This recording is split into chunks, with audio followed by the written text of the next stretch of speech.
is Raph. I am playing Grinner, a barbarian human, running from his past as an ex-soldier, now turned mercenary. Hey everyone, I'm Jared. I'm playing the character of Luther. He's a Dhampire. He is a fighter that specializes in firearms, a bit of an investigator, and I am the great uncle of Grinner. Hi, I'm Jacob. I'm playing Tithla, the Goblin Ranger. She is a wonderful hunter and medical genius. Hi, I'm Haz. I'm playing Theodore, the Satyr Druid, who's a kind of a charismatic druid who's unwillingly taken Tithla under his wing as she's followed him through the forest for the past few months. G'day, I'm Tom. I'm playing Jonor, the Aasimar Wizard. He is on the pursuit of good and evil, finding out the best and worst in this world, and he's doing that with a little bit of naivety and optimism. And I'm Owen, the Dungeon Master of our Curse of Strahd campaign.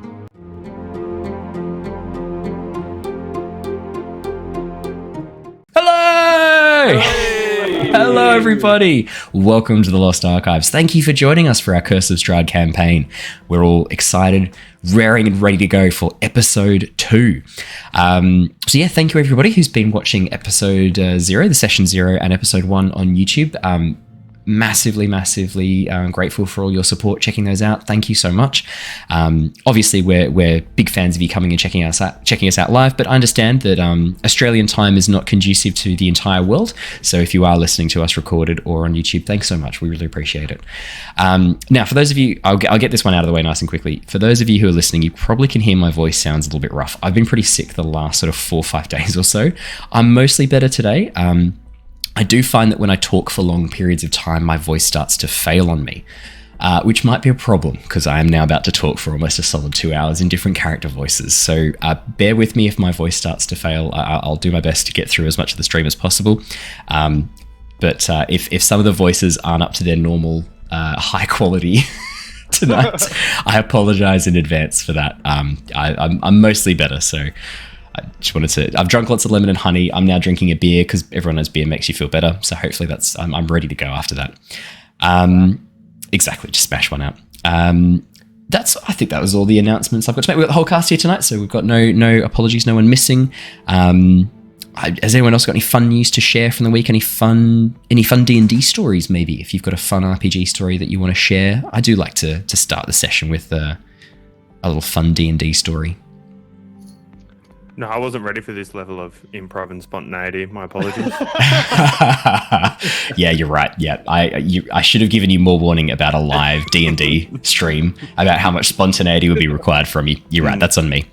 Well, I can share a fun little D&D story. This is a problematic player story. So this is when I first started dungeon mastering in Melbourne about 5 years ago.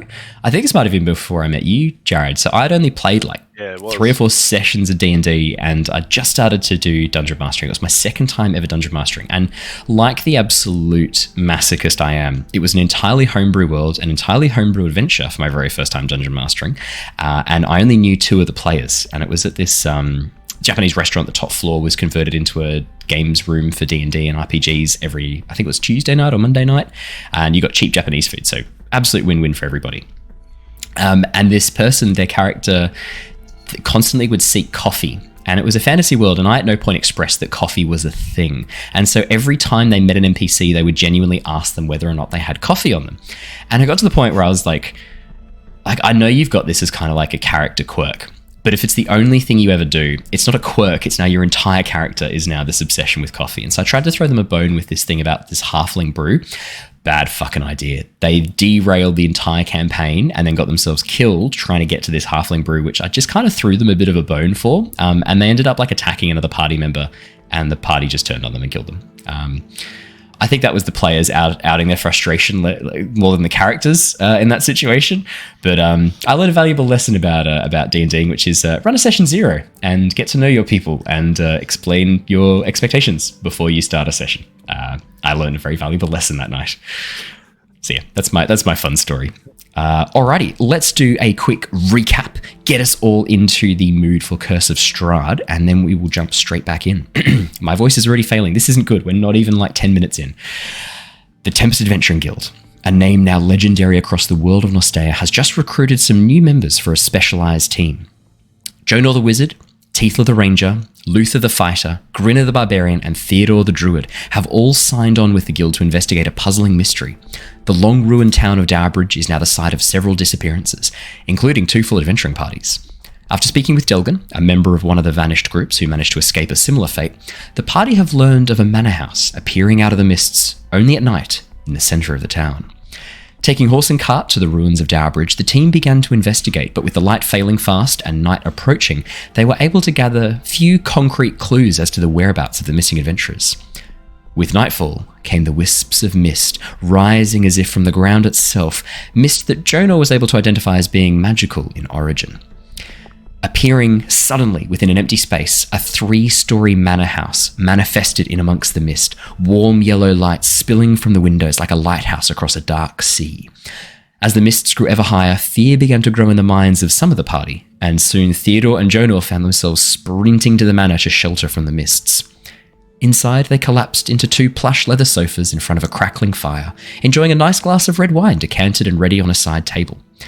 Meanwhile, Tithla, Grinner, and Luther struggled to create a safe space outside the ruined tavern before eventually abandoning their makeshift outpost and entering the manor as well. We left off last session as Grinner runs back toward the front door, seeing only a blank wall and the frayed ends of a rope that he had used to try and keep the pathway to the outside world open.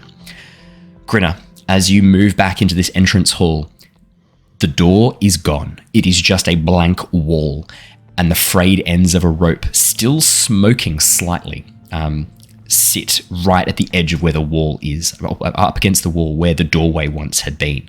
There is no longer any way out of this front door. It is gone. It is gone. As my voice drops another octave. Sorry. You just went full, like, Emperor from Star Wars for a second there. Yeah, I did. We can't hear you, by the way, Raph, just so you know. Your mic has suddenly just stopped working. I poked the mute button. That'll do it.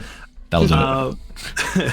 I'm going to just slow blink and shake my head and walk up to the end of the rope and just kind of pick it up. And you said it's still smoking slightly?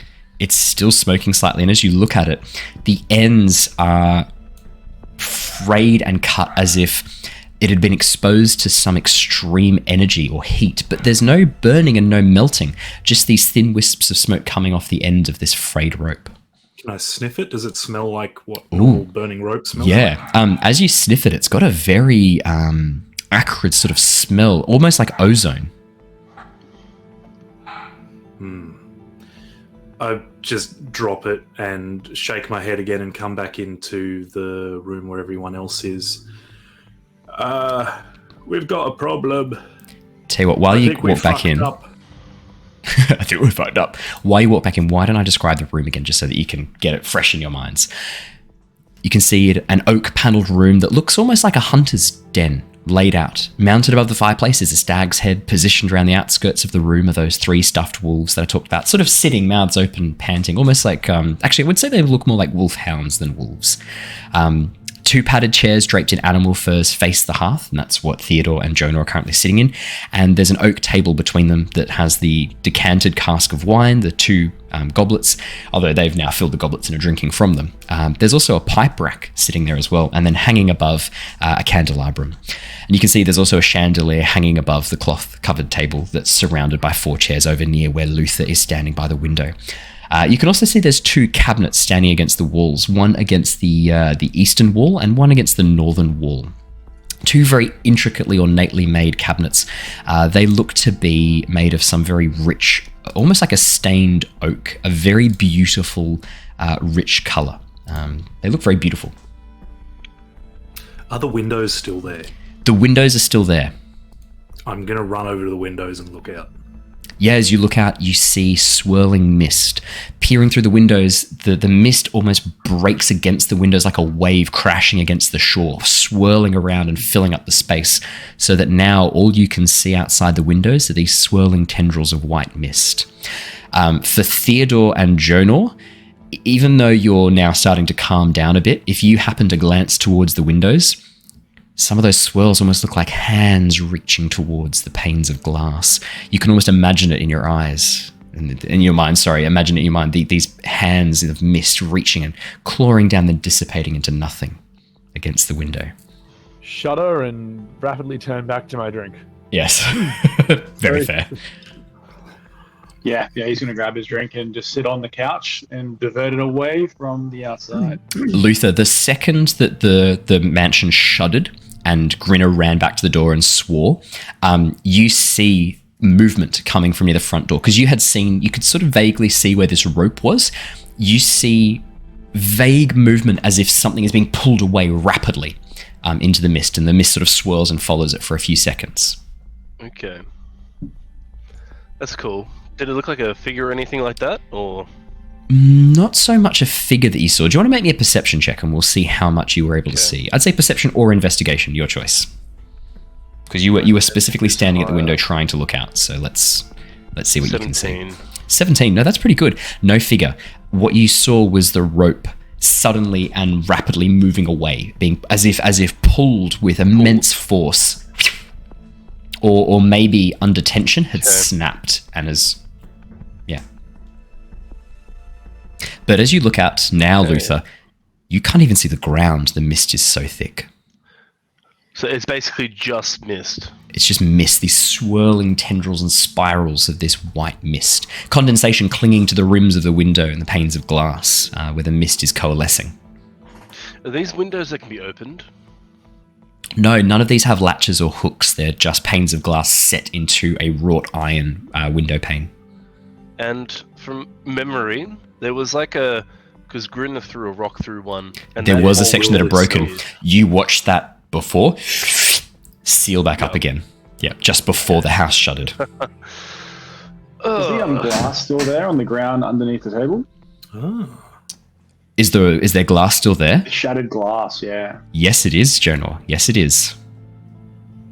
Has it fused back together, or it's still in its little shards? Just a little heap of shattered glass. But that sounds like we can make infinite glass here. That sounds like a fantastic business proposition. There you go. No, because if we were to break it, it'd be going outside, and we can't go and get it, and then it would fix back up. So the glass would be outside. Yeah, fair. All right, new business plan. The front door's gone. I don't know. I feel like we should be more concerned about that than we are. The front fucking door's missing. Where'd it wasn't it go? there. I don't fucking know, Tithla. It's just a bricked up fucking wall now.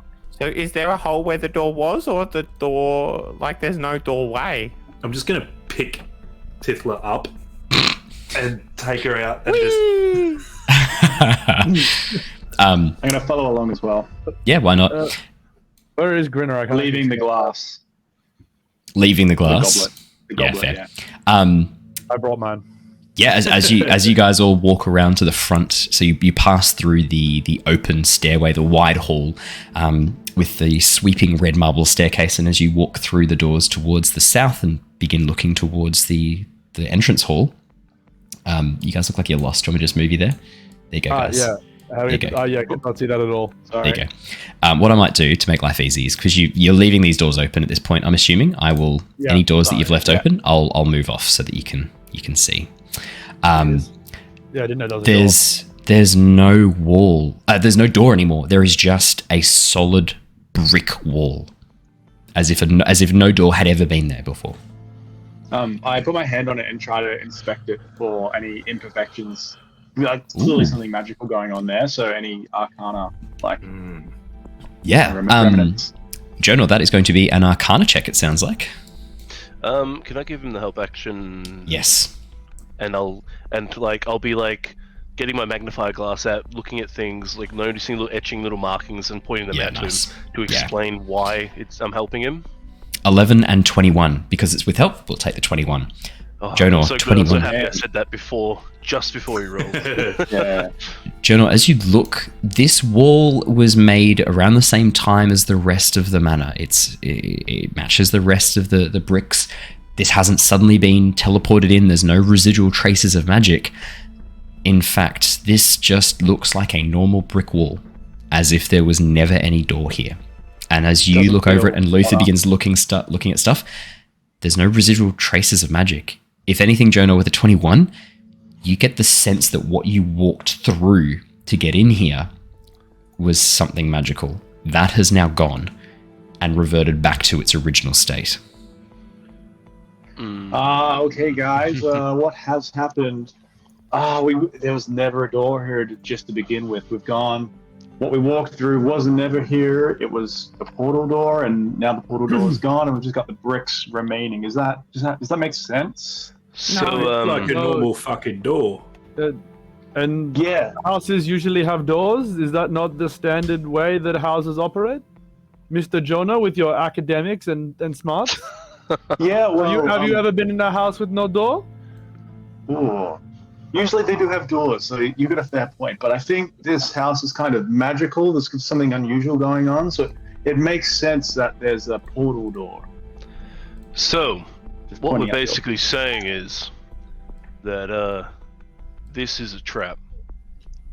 Pretty much. Well, given that we're not the first ones to fall victim to this, I think you might be onto something there, Luther. I would like to raise to the group that we've heard of other groups that have come this way and never left again. And now we're that group. Yep. So, we knew we'd be coming here and doing this. This is Did what we not have know to do. I'd be trapped here, though. Did not know that. I'm running back into the other room, and I'm going to try and throw a chair through one of the windows. Brilliant. Grinner, as you move back towards the other room, and as you look into the room, the wolves have moved position, the stuffed wolves. There is now one sitting right at the doorway, and the other two have moved towards the open door. Nah, Tithla, I like is this a that. prank you're playing?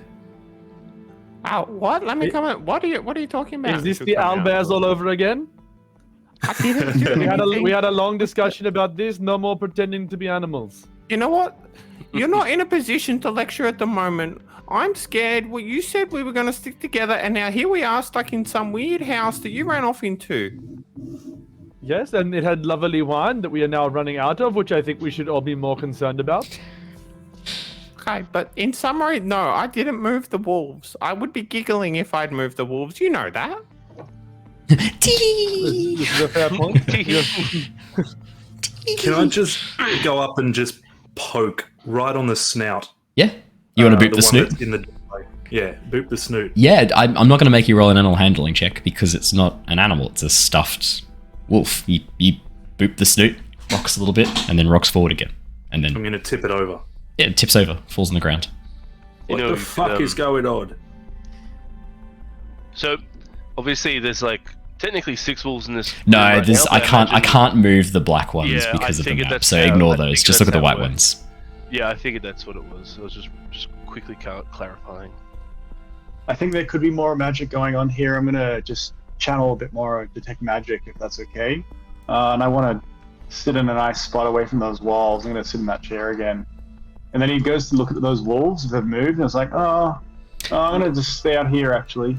So Grinner's still in the room at this point, so they haven't moved. Did But that implies that they'll move if we don't go in the Does rooms. it? Does it imply that? I'm just going to put some like crates there's in. a fire that's on? I can't Yes, there is. remember. Yeah, a lovely fire. Good. I'm going to pick up the closest wolf and put it in the fireplace. Yeah, absolutely. Yeah, Grinner, you walk in, you pick up the wolf, hoist it under your shirt, hoist it under your arm. You move over to the fireplace, chuck the wolf in. As soon as the stuffed wolf enters the fire turns bright blue, and you watch as it begins running rapidly over the wolf's fur. And you hear, out of the edge of your hearing, just this faint howl cutting through the air. As you begin burning the wolf. Don't know if that's a good or a bad thing. Did anybody else hear that? Yeah, no, I heard that. We? Oui? The fucking smell of burning hair is rank. I'm No, going back there's out to no you. smell of burning hair. The wolf is on fire with this bright blue flame, but it's not burning. It's on fire, but there's no damage to the wolf.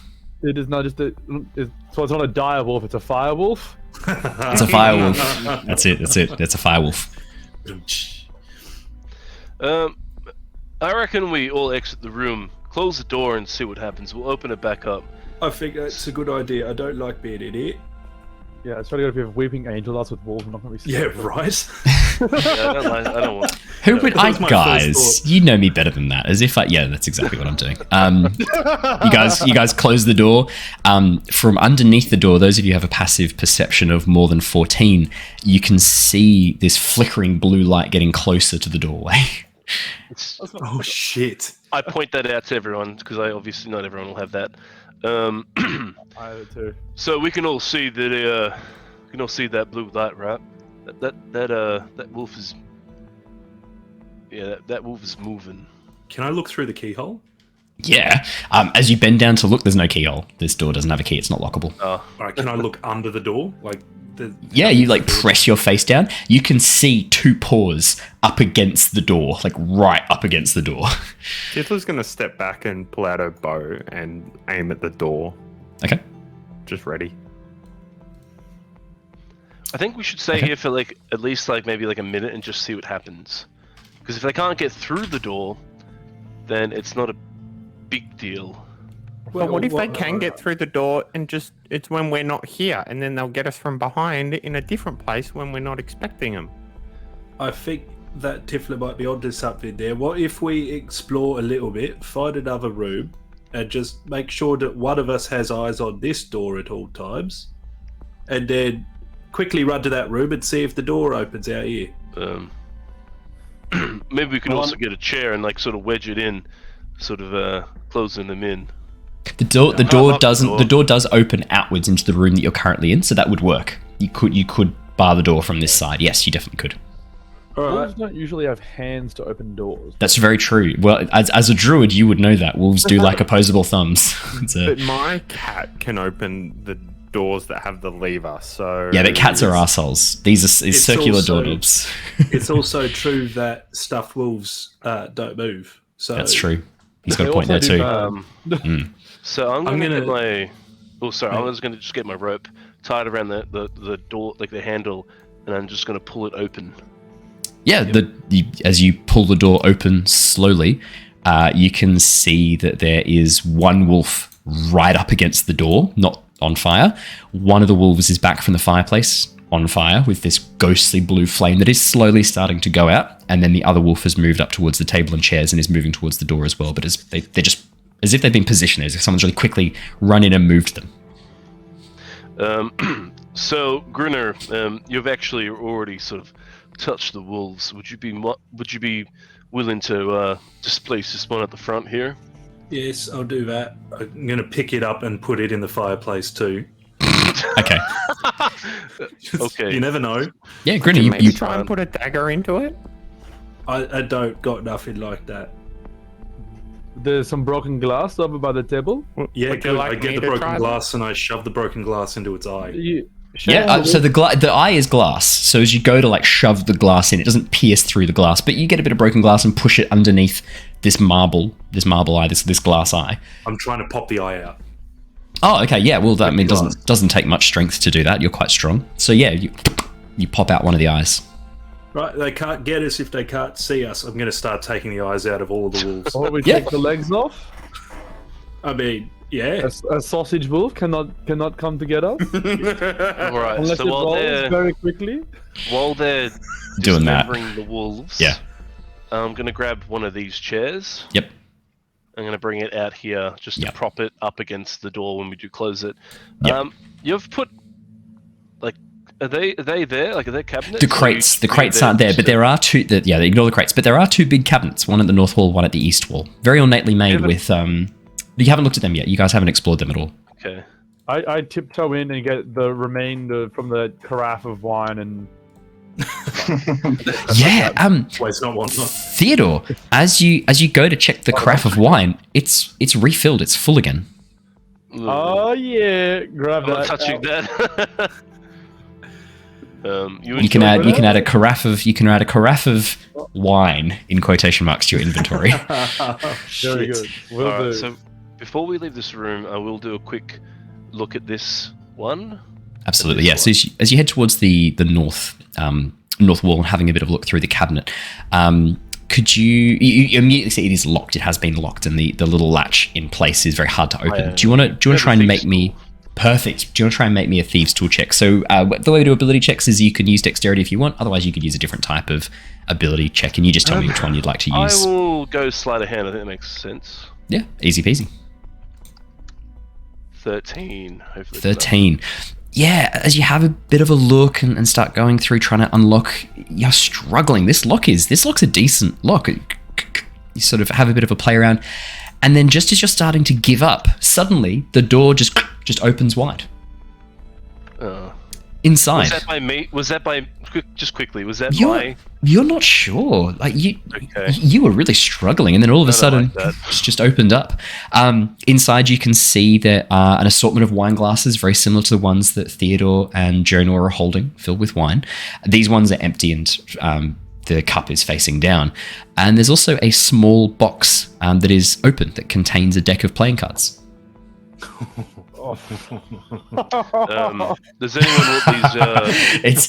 It's so much fun just describing stuff in the most like cheerful way, because all of them in their hearts are like, these can't be good. None of this can be good. All of this has to be bad.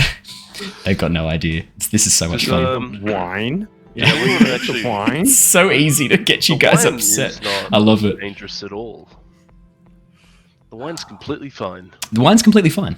It's a good vintage. Luther, your question? I'm not particularly interested in the playing cards. Oh, okay. But I might sure? just sort of. Nah, I'm pretty. I think Luther's very skeptical about this whole house. Oh, okay. Really? He's not going to just randomly start picking. It's just playing cards. He's not that interested. Yeah, it's just some playing cards. Yeah. Just some playing cards. Actually, I would say that you can see the box that it is in is it's a black enamel box, not a cardboard box. It is like a black enamel box. The reason you know they're playing cards is the lid has actually come off slightly, and you actually see the top card that is positioned. It's a 2 of diamonds, and you can see that across the surface there is what looks to be these intricate spiral patterns forming this central diamond that almost looks like a crystal in the very middle. Oh, Wait, one of the cards has a crystal. Mr. Jonor? Oh, printed on it as the design. Yeah. You guys okay in there? Is other wolves coming alive? Are you ready to detect magic? I'm still figuring it out. I'm about halfway there. You're about halfway there, yeah. I'm going to leave this cabinet, but I think I will get Jonor to have a look at it. Yep, perfect. So Jonor, we'll come back to you then, Jonor, when you're ready to rock and roll. There's another cabinet, the cabinet towards the east. Did you want to have a bit of a look in there? Yeah, unless anyone else wants to do that while I'm doing this one, like more than free to have a look at it. Yeah, I'll have tried to pry that one. Let's get the party Perfect. involved. I Yeah, guess. Theodore, as you have a bit of a look again, this one is actually locked as well. You don't have to be proficient in thieves' tools. You can just try and bash this thing open if you want. You can try and pry it open. Yeah, I can or do you can wait tools for the if you thieves' want. tool. No, I'll give it the old Bash. Where's my? Just give it a bash. All my cantrips are gone. Where's my shillelagh? Oh, shillelagh. Yeah, so shillelagh will add your wisdom to your attacks rather than strength. So yeah, you can do that, and then just make a bash to try and smash the lock and open the door. I seem to have lost that. I'll have to redo my cantrips in a second. But I still have primal savagery, so I just grow a bear claw and just. Okay, yeah, awesome. So you guys watch as Theodore just holds out his hand, and it just suddenly fur begins getting thicker, claws around, and then you just smash down at this small cabinet. Would you like to make me you could just roll a d20 plus your strength plus your proficiency if you like. I just do an unarmed attack essentially with your bear claw. Yep. I think that's going to be quite impressive, I imagine. Probably like a plus 6? Plus 5? I'll roll the primal savagery. 11. Yeah, as you smash in, you basically knock one of the doors partly off. It's still locked, and as you pry the door and fight, you break this door open. Inside, you can see what looks to be a crossbow. Probably a light crossbow by the looks of it. Looks to be very well made, very well looked after. There's a wolf decal on the mouth of the crossbow where the arrow flies out of. These 2 snarling wolf faces on either side made of an embossed iron. So it almost looks like the wolves, when they open their mouths, the arrow flies out through the gap. The dogs that shoot bees. Yeah. And there's also 20 bolts. There are also 20 bolts in there as well. Mr. Luther, I have something you may be interested in. So the And I bolts just might throw be. him the crossbow. I don't want to touch things in here right now. I would Why? have. Why not? As he I've throws already the grabbed crossbow it. at. As he throws the crossbow at me, because I probably would have started putting on gloves to try and like handle the playing cards, because I don't want to be like touching things with my bare skin. So Okay. I probably already put the gloves on, and then suddenly like he throws This his crossbow and just I flies catch towards it. you. You catch it, yeah. It's very well made, Luther. I mean, you're trained in firearms and in ranged weaponry. This is a good crossbow. It is well made. It's a light crossbow, standard light crossbow, but it is very well made. You think it would probably be worth a bit of gold if someone was to try and sell it? You could definitely sell this, and it would be worth a bit of gold. Okay, I'll Already leave it for now in front of the cabinet so Jonor can come in and have a look at it. Okay, fair enough. And the bolts. Perfect. Well, that's the 10 minutes for Jonor. Jonor, as you step into the room, that same glow coming across your eyes as you look across, you have a bit of a look around. There's no real magic that you can see on the wolves. The fireplace is definitely giving off some sort of magical, but it's illusionary magic. Very clearly, the flames are illusionary. They're not actually real flames. They were before, because you were feeling them with your hands. You could feel the warmth. They've changed now. These blue flames are illusionary. The crossbow is just mundane. There's no glow, no light coming off it. No other sources of magic in this room as you have a bit of a look around that you can see. The cards are chill. Cards are chill. Yeah, just playing cards. Are the Regular cards playing still out? Yeah, Luther's probably got the playing cards sitting on top of the... Maybe Luther was like just about to get them out when the crossbow flew towards him, so he quickly drops them on the top of the cabinet. So Tithla, yeah, you can see them and you can reach them. It's not a very tall cabinet. It's only about waist height. So for you, it's like shoulder height. You just Yeah, look she'd over look at them and she would say, "The diamonds too in pairs come to you. That's a good omen." Sweet. That's good. Would you like to have these Tifla then, if they're a good omen? Of course, I think it'd be irresponsible if we didn't take them. Perfect. Well, by all means, please. She'll grab Take them them. and Tithla, add a deck of playing cards to your inventory. I'm gonna write fancy. Yeah, you can. You can write fancy. They are fancy. That is very appropriate. That's do I? plain. Go on. Oh, no, I was just going to ask if I've managed to get all the legs off the wolves yet. Yeah, can you make me an athletics check, please, Grinner? But I imagine you're going to be okay with this. Okay. So you can add 6 glass eyes to your inventory, because I'm assuming you're keeping the eyes. Are you keeping the legs? 21. Yeah. That's a bag of ball bearing there. Yeah. No, once I've got the legs off, they're all going in the fireplace. Okay. And the And eyes? Are then you all keeping the wolves eyes, or are you going on top? And yes, I'm going to keep the keep eyes. those? Okay, They're so you going can on top. add 6 glass eyes to your inventory. As you finish snapping the final leg off the wolves and chuck it in the fire, the legs again don't burn. They just sit in the fireplace, piled up like very weird, very furry logs. And the wolves now, without legs, are just like lying on their sides awkwardly. But I mean, they're just stuffed wolves, Grinners. You can see the inside. The stuffing is this almost like upholstery stuffing in a way. I'm going to start pulling all of that out too, just to be safe. Okay, there's a lot. Like, as you pull this out, it begins immediately like filling up the space behind you. You sort of, I'd probably say that as you head over to the back corner, this entire back corner of the room is now just filled with stuffing. The wolves, like, there's a wooden internal skeleton to help keep the skin stretched taut. You just start tearing into that. You don't give a shit. You just tear this shit apart. I don't like any of it. It's all coming out. Okay, I will say over the 10 minutes that it takes Jonor to cast Detect Magic, Grinner, you just tear these things apart until there's almost nothing left of them. Good. Yeah, well, that's a really weird flame. Oh, there's more legs in there now. Oh, we've been quite busy. So I would have walked up to the spot where it was warm and put my hand there, and I'm noticing it's not warm again, right? Yeah, you watch as Jonor puts his hand in the fire, and nothing happens. Just illusionary blue flames tickle over your hand, Jonor. But you know they're illusionary. You can see it with your Detect Magic. Oh yeah, this is illusionary magic, guys. Don't believe this flame at all. It's not going to catch anything on fire. I then look at the wolf that was burning before, and I want to inspect that. Oh, it's gone. Regular burns. Grinner has torn it apart. There's the fur that is still there. There's no burns on the wolf at all. As you have a bit of a look at one of the feet, it looks like there's just a hint of singeing, probably from when Grinner first put it in the fire, and then as the fire immediately went out, that sort of the residual heat might have singed the bottoms of the feet, the pads of the feet a little bit. But then the illusionary magic that caught over it, that doesn't seem to have happened. Jonor, as you're sort of you're still quite close to the fire, the blue flame, as you pull your hand back, is still tickling over your hand, and you watch as your skin begins to bubble and melt as the blue flame begins to melt away your skin, revealing the musculature underneath your skin. Holy fuck! And then there's there's no pain.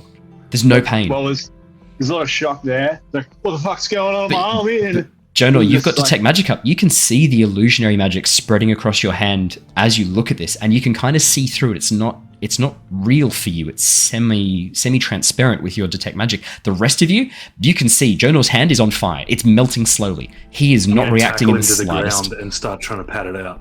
Oh, Grinner, as you're like smashing it down, it's now like on your hands. You're looking, you can see your hands catching fire, melting through your skin. Fuck me! Help! A moment there, he would then notice it's an illusion. It's like, oh, it's just an illusion. This isn't actually happening. It's okay. He doesn't do anything more than that to help him. Just, it's okay. I probably would have thrown my water skin on him. Perfect. Yeah, Grinner, as the water splashes across you, that moment of cold, you're like, I'm not in any pain. Like, I know I've got some dead nerves, but I should be able to feel this by now. And as you look, it looks like your skin's bubbling and melting, but as you realize it's an illusion, it fades away and disappears. I don't like this fucking house. I do not like this house. Would you perhaps care for some wine to calm your nerves? Well, that's a very good question. Don't even drink that yet. Jonor, can you check the wine? Jonor, the wine isn't magical, but there is a strong illusionary magic over that bottle. And as Grinner begins chugging it, you can see whatever liquid's flowing through. You don't. I mean, it could be wine, but you're not sure. The illusionary magic, it's heavy over this thing. It's hard to tell. Grinner, it's good wine. This isn't your goon sack wine that you drank on the road. This isn't your rations wine. This is good wine. As you drink this down. Oh, you can't tell the difference. This is just goon sack, mate. This is fruit elixir as it pours down your throat. Good Australian reference for Australian audience there. Back on the table and hope it fills up again. As you slam the carafe down, nothing. As you're looking at it, nothing seems to happen. You've got a little bit of a... Still hasn't refilled. What were you saying, Jonor? Checking the wine on Theodore's, like, I imagine beard and hair around his face. Has he got residual of the wine or not wine still there? No residual magic around his face. And as Grinner finishes drinking, again, there's no residual magic. As Grinner drinks, he's drinking whatever this is. The illusionary magic is on this bottle. And as Grinner takes it away, the illusion magic stays on the bottle. On the decanter. Yeah, the decanter's a little bit interesting. It's got a bit of a illusionary to it. I think that may not be wine. It's probably... I think you should probably shut up. Well, I definitely drank something. What are you... We're very happy with this as it is. It tasted like wine. It did, so, maybe it's fine. Are there anything left at the bottom of the carafe? No, nothing left at all. It's just an empty glass decanter. No signs of any liquid there at all. Because you drank it all. So I did. It's all gone. Right. Nothing else magical stands out? No, nothing else magical stands out in the whole room. Well, yeah, this place is clear. Let's leave and see if anything changes again. Yeah, I think we try that. Can we talk about what we're trying to do here? Are we just trying to examine this one room? Are we going to try and break out of this room to leave? Are we trying to explore the house? I'm scared. Honestly, I hadn't thought much past the threat of these wolves. If they were moving around the room on their own, I did not like that. And now, hopefully, that threat is neutralized, and that is the extent of my care right now. Okay, there's just been a lot going on here at the minute. There was some wolves that were not real that were moving. 2 of you caught on fire and were melting. It's just a lot. We got better. I know. I'm just sharing. Better though. Look, I recommend we leave this room, close the door, and put up the chair, and put it out of our minds, and continue on with the house. Should we quickly open up the door again and check to see if anything's changed in there? I do like that as an idea. I think we do a real quick little peekaboo and then we fuck off. Tithla's got her bow out, ready to go. So you're checking in the room one more time? But Yeah, we'll Perfect. file out and then round the door. As you round the door, the wolves are back in their original positions, fully assembled. The wine carafe is full, sitting on the side. The fire back to its original state. I go over to check the fire to see if it's illusionary again. It's warm. I No, just walk in. it's not illusionary. It's warm. All right, I think this room has taken up enough of our time. Yeah. I regather my carafe. You pick up your carafe. Yeah, perfect. Can I have a quick look at that, actually? Yeah. Hand him over the. Can I just tip a little bit out on the floor? Yeah, you tip a bit of fine red wine onto the floor. It splashes down and then forms a very small puddle of red liquid. Is that definitely wine? Can somebody that knows about this sort of thing have a look at that? Yeah, I can confirm. It looks, tastes, smells like wine. Probably is wine. What's my take on it? It's just the decanter, right? Not the wine. Oh, now that the wine is spilled on the floor, the same illusionary magic that's playing across the decanter is on the liquid on the floor, Yeah, disguising it, that's hiding it. an illusion. I can, a bit of illusion on this liquid. I'm now gonna say maybe it's not wine. Maybe we don't need to answer that. Let's Are keep we all going. very happy with it being wine? I'm very happy with that being wine right now. I do not need to know anything else. Off we go. So do you take the decanter with you, just so that I know? Oh hell yeah, 100%. Right, you can have so keep in your inventory decanter of wine. I have. Perfect. Luther, I'm assuming you go take the chair, put it up against the door, basically blocking the door. I'll get Grinner to help me because I imagine he'd probably be pretty. I reckon he'd have a good sense at sort of like barricade a door. Not even going to have you two roll on that. The two of you working together, you can barricade a door with a chair. It's pretty straightforward. I'm going to snap one of the legs off and use one of the other legs to belt it under the door and like proper jam it shut.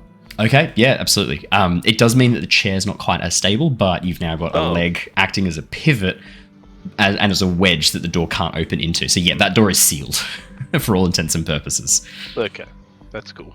Perfect. In the room ahead of you, you can see there are a couple of doors in front of you. What looks to be some sort of pantry, potentially right in front of Theodore there. There's another room towards the north that seems to lead into some other room, another door towards the northeast that leads into another room. And then there's the staircase, this red marble staircase leading up towards a floor above. Are we going to be quiet for any particular reason? Like, would it be worth our while just to yell out and see if we could get anybody from the previous party down here? I would assume that they're all at least predisposed. Maybe, dare I say it, deceased. But I wouldn't just start willy-nilly shouting in this here manner, my friend. Not that we've been exactly quiet so far. No, we haven't. We probably should be a little bit more quiet now when I think about it. Yeah, it's a good idea, guys. I like that. You like yelling or being quiet, Jonor? I like being a little bit more quiet. Yeah, that's. I think that one's kind of self-apparent, right?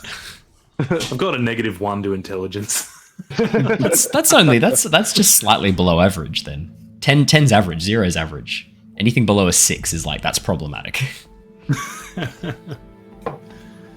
Basically, if there's anything magical along the way, I'm, looking out for it.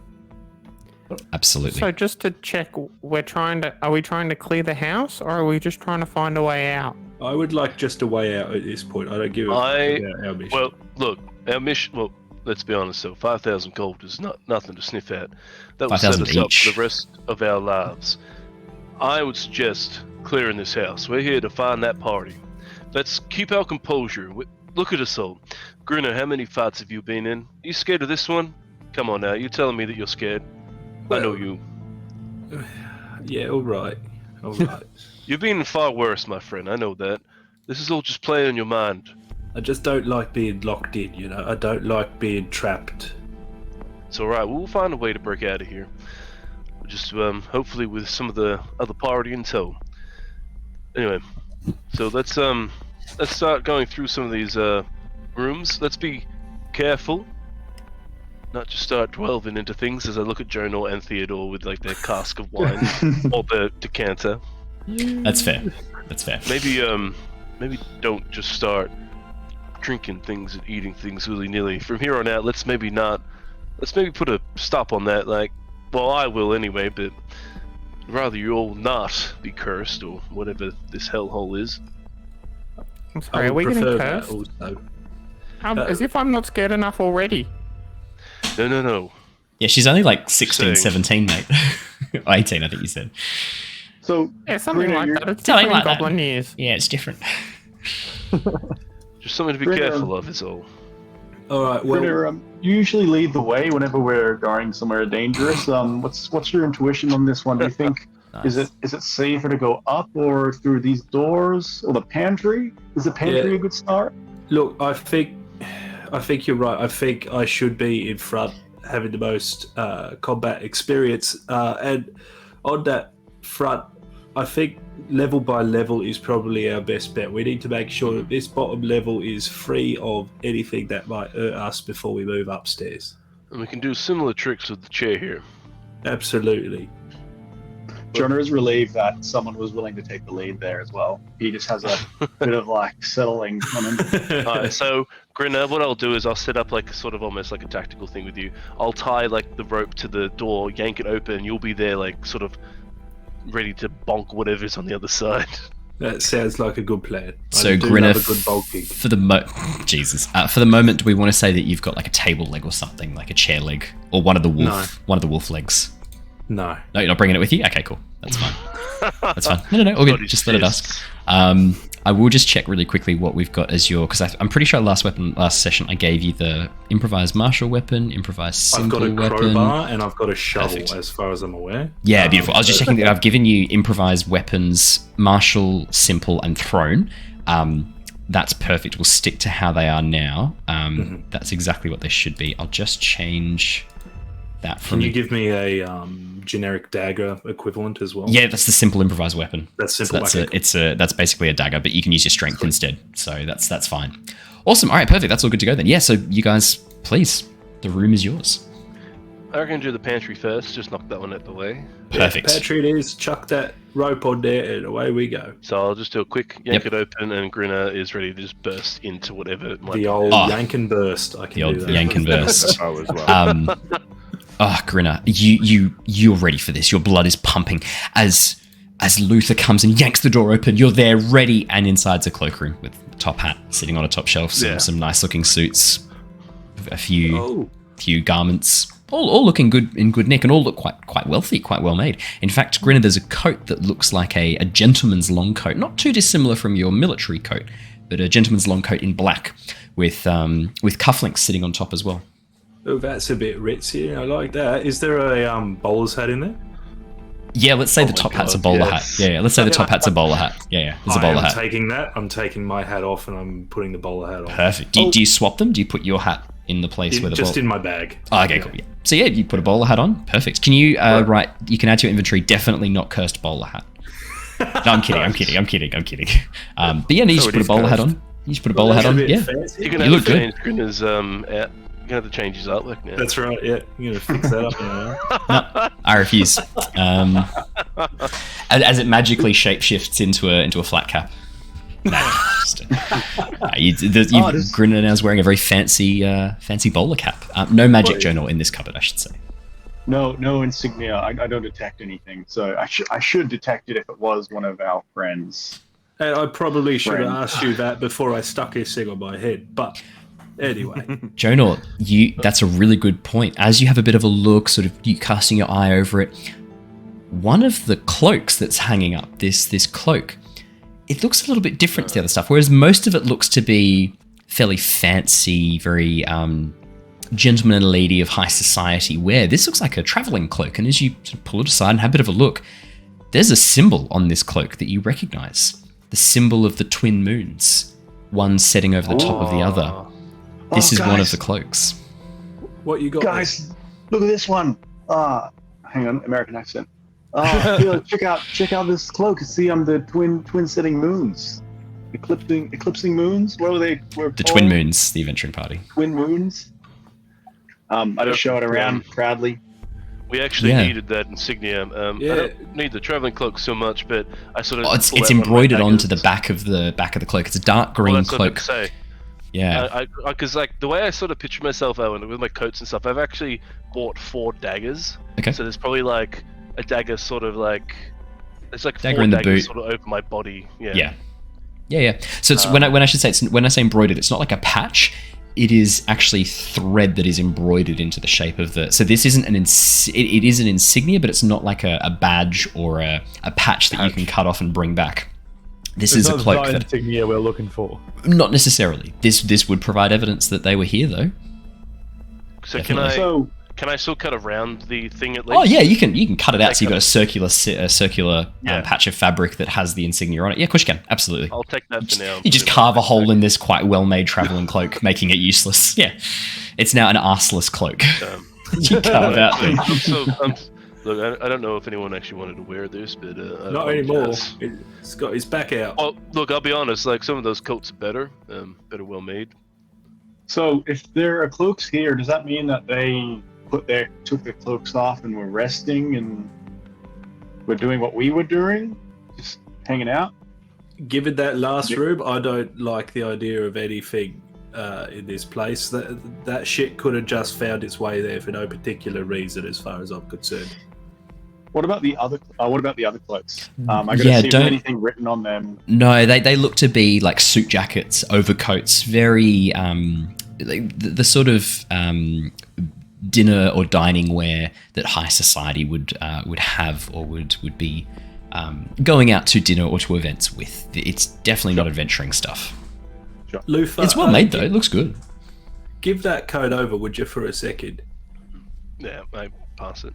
Can I just check all the pockets and see if there's anything in any of them? No Anything pockets. It's that just an they find? overcloak, so it's more like a hooded cloak. No sewn pockets on the inside. Whoever wore this wasn't practical and just wasted a whole bunch of potential space for hiding things away. Just an overcloak. Looks to be good wool. Stains this very dark green, almost like a forest green. Feels quite coarse, but is on the outside quite smooth on the inside. You think it's probably been oiled to make it waterproof on the outside. It's been waxed. It's a good cloak. It was until someone carved a dirty great hole in it. But I just drop it on the floor. Right, Yeah. next room. Yep. perfect. Left door or right door? Because there are two. Left door. Left door. Always Perfect. left door. As again, get ready. Luther on the rope.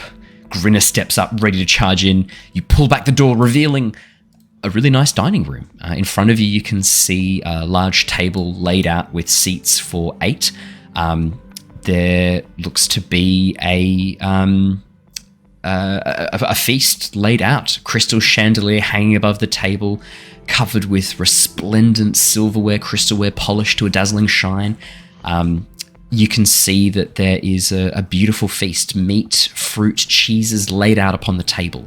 And in front of each of the 8 high-back chairs is a place setting. It looks like there were table cards with names on them set up.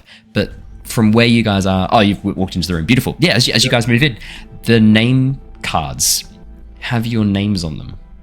Theodore, Tithla, Grinner, Jonor, and Luther. I don't like that. And what about the other 4?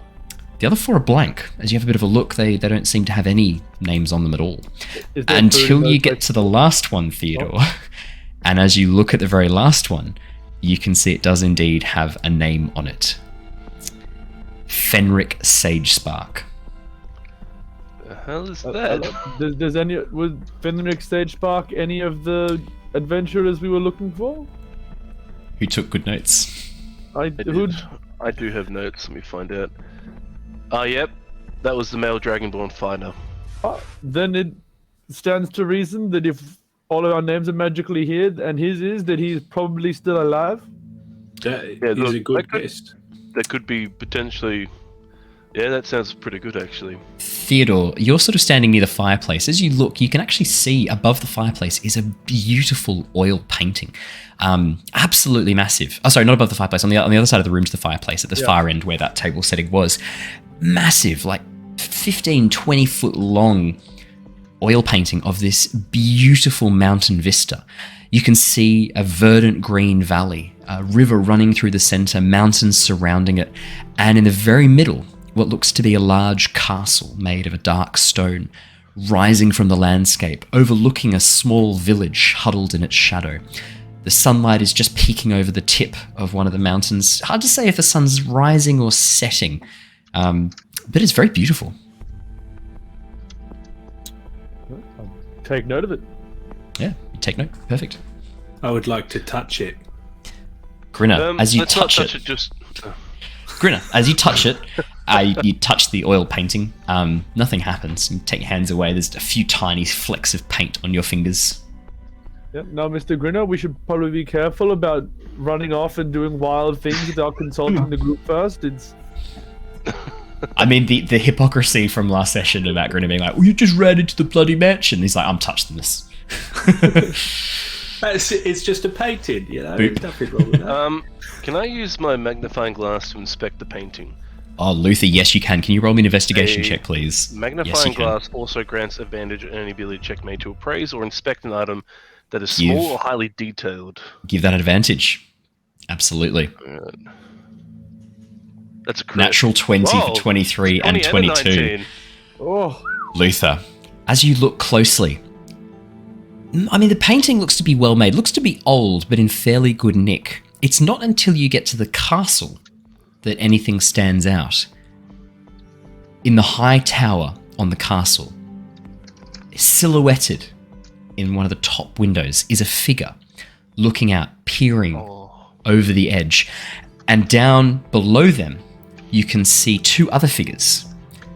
A man with light blonde hair and a woman with dark raven hair, holding hands, clasped together, looking into each other's eyes, as this figure from above stares down at them. And what is the figure? Hard to see because it's shrouded in shadow. They haven't been sort of coloured in detail. But as you look closely, definitely a man, definitely humanoid, wearing what looks to be this sort of red and black armour almost. Very dark colours and tones. Face isn't been coloured in or painted, but seems to be looking over. With a natural 20, Luther, as you move back down and then come back, the figures have changed places.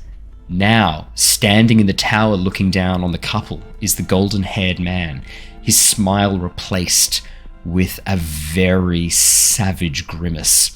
And holding hands with the raven-haired woman is a tall, slightly pale figure with dark black hair swept back, wearing this blood red and black armor, long black cloak draped over his body, and this time he and the figure smiling, looking into each other's eyes, happy. I would sort of. What was that? Sorry, Haz? whoever's- What was that? I don't love this. Oh, really? I think like Theodore and Grinner are right there with me, so I'm gonna sort of like pull them in and be like, hey, check this out real quick. Have a look at this, and I like point out. You pointed out, yeah. figures.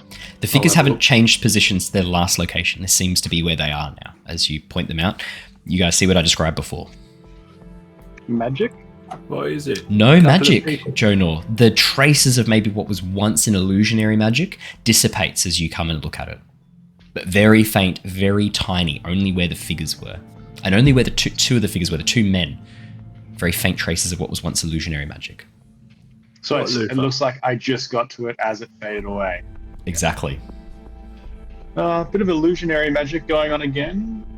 Just on figure 1 and 2. Yeah. It's all gone now. All right. While you guys are looking at that, Tithla, this feast is looking good, man. And Theodore. It's nice. I mean, we're talking cold cuts of meat. There's some smoked ham, salted pork. There's a really nice looking cheese. Almost a full wheel of this rich, creamy, probably you think a Gouda. Well, Judging by Tithla the would probably colour. do an Oh, survival God, check I could fuck with a good to see. right You can have a Gouda right now. What was that, Tithla? You could do an investigation check, did you say? Yeah, to see if it's edible. Yeah, perception or investigation, your choice. I was thinking survival. Yeah, I'll allow survival as you try and you test it for to see if it's food. Yeah, I'll allow survival. I think survival makes sense here. Roll me a survival check, Tithla. 21. All of your senses are telling you that this is good, delicious food. This is good food. This is rich people's food, Tithla. You've grown up on a farm. You haven't had access to rich people's food. But there's something in the back of your mind, something you can't quite put your finger on that tells you not to eat this. That something's wrong. With a 21, some part of you is like, don't trust your senses. Your senses are wrong. Well, she goes through that process. She goes and sits down and picks up some of the things. Little feet dangling over the edge of the chair. I wonder. And she takes that sniff of it like I did with the packet of chicken tonight. Yep. Pushes it all on the ground. Yep. This isn't good. We don't eat this. Above the fireplace, only for the meme, above the fireplace you can see a what looks to be a tobacco case with Old Toby written on the front of it. The salted pork is particularly good.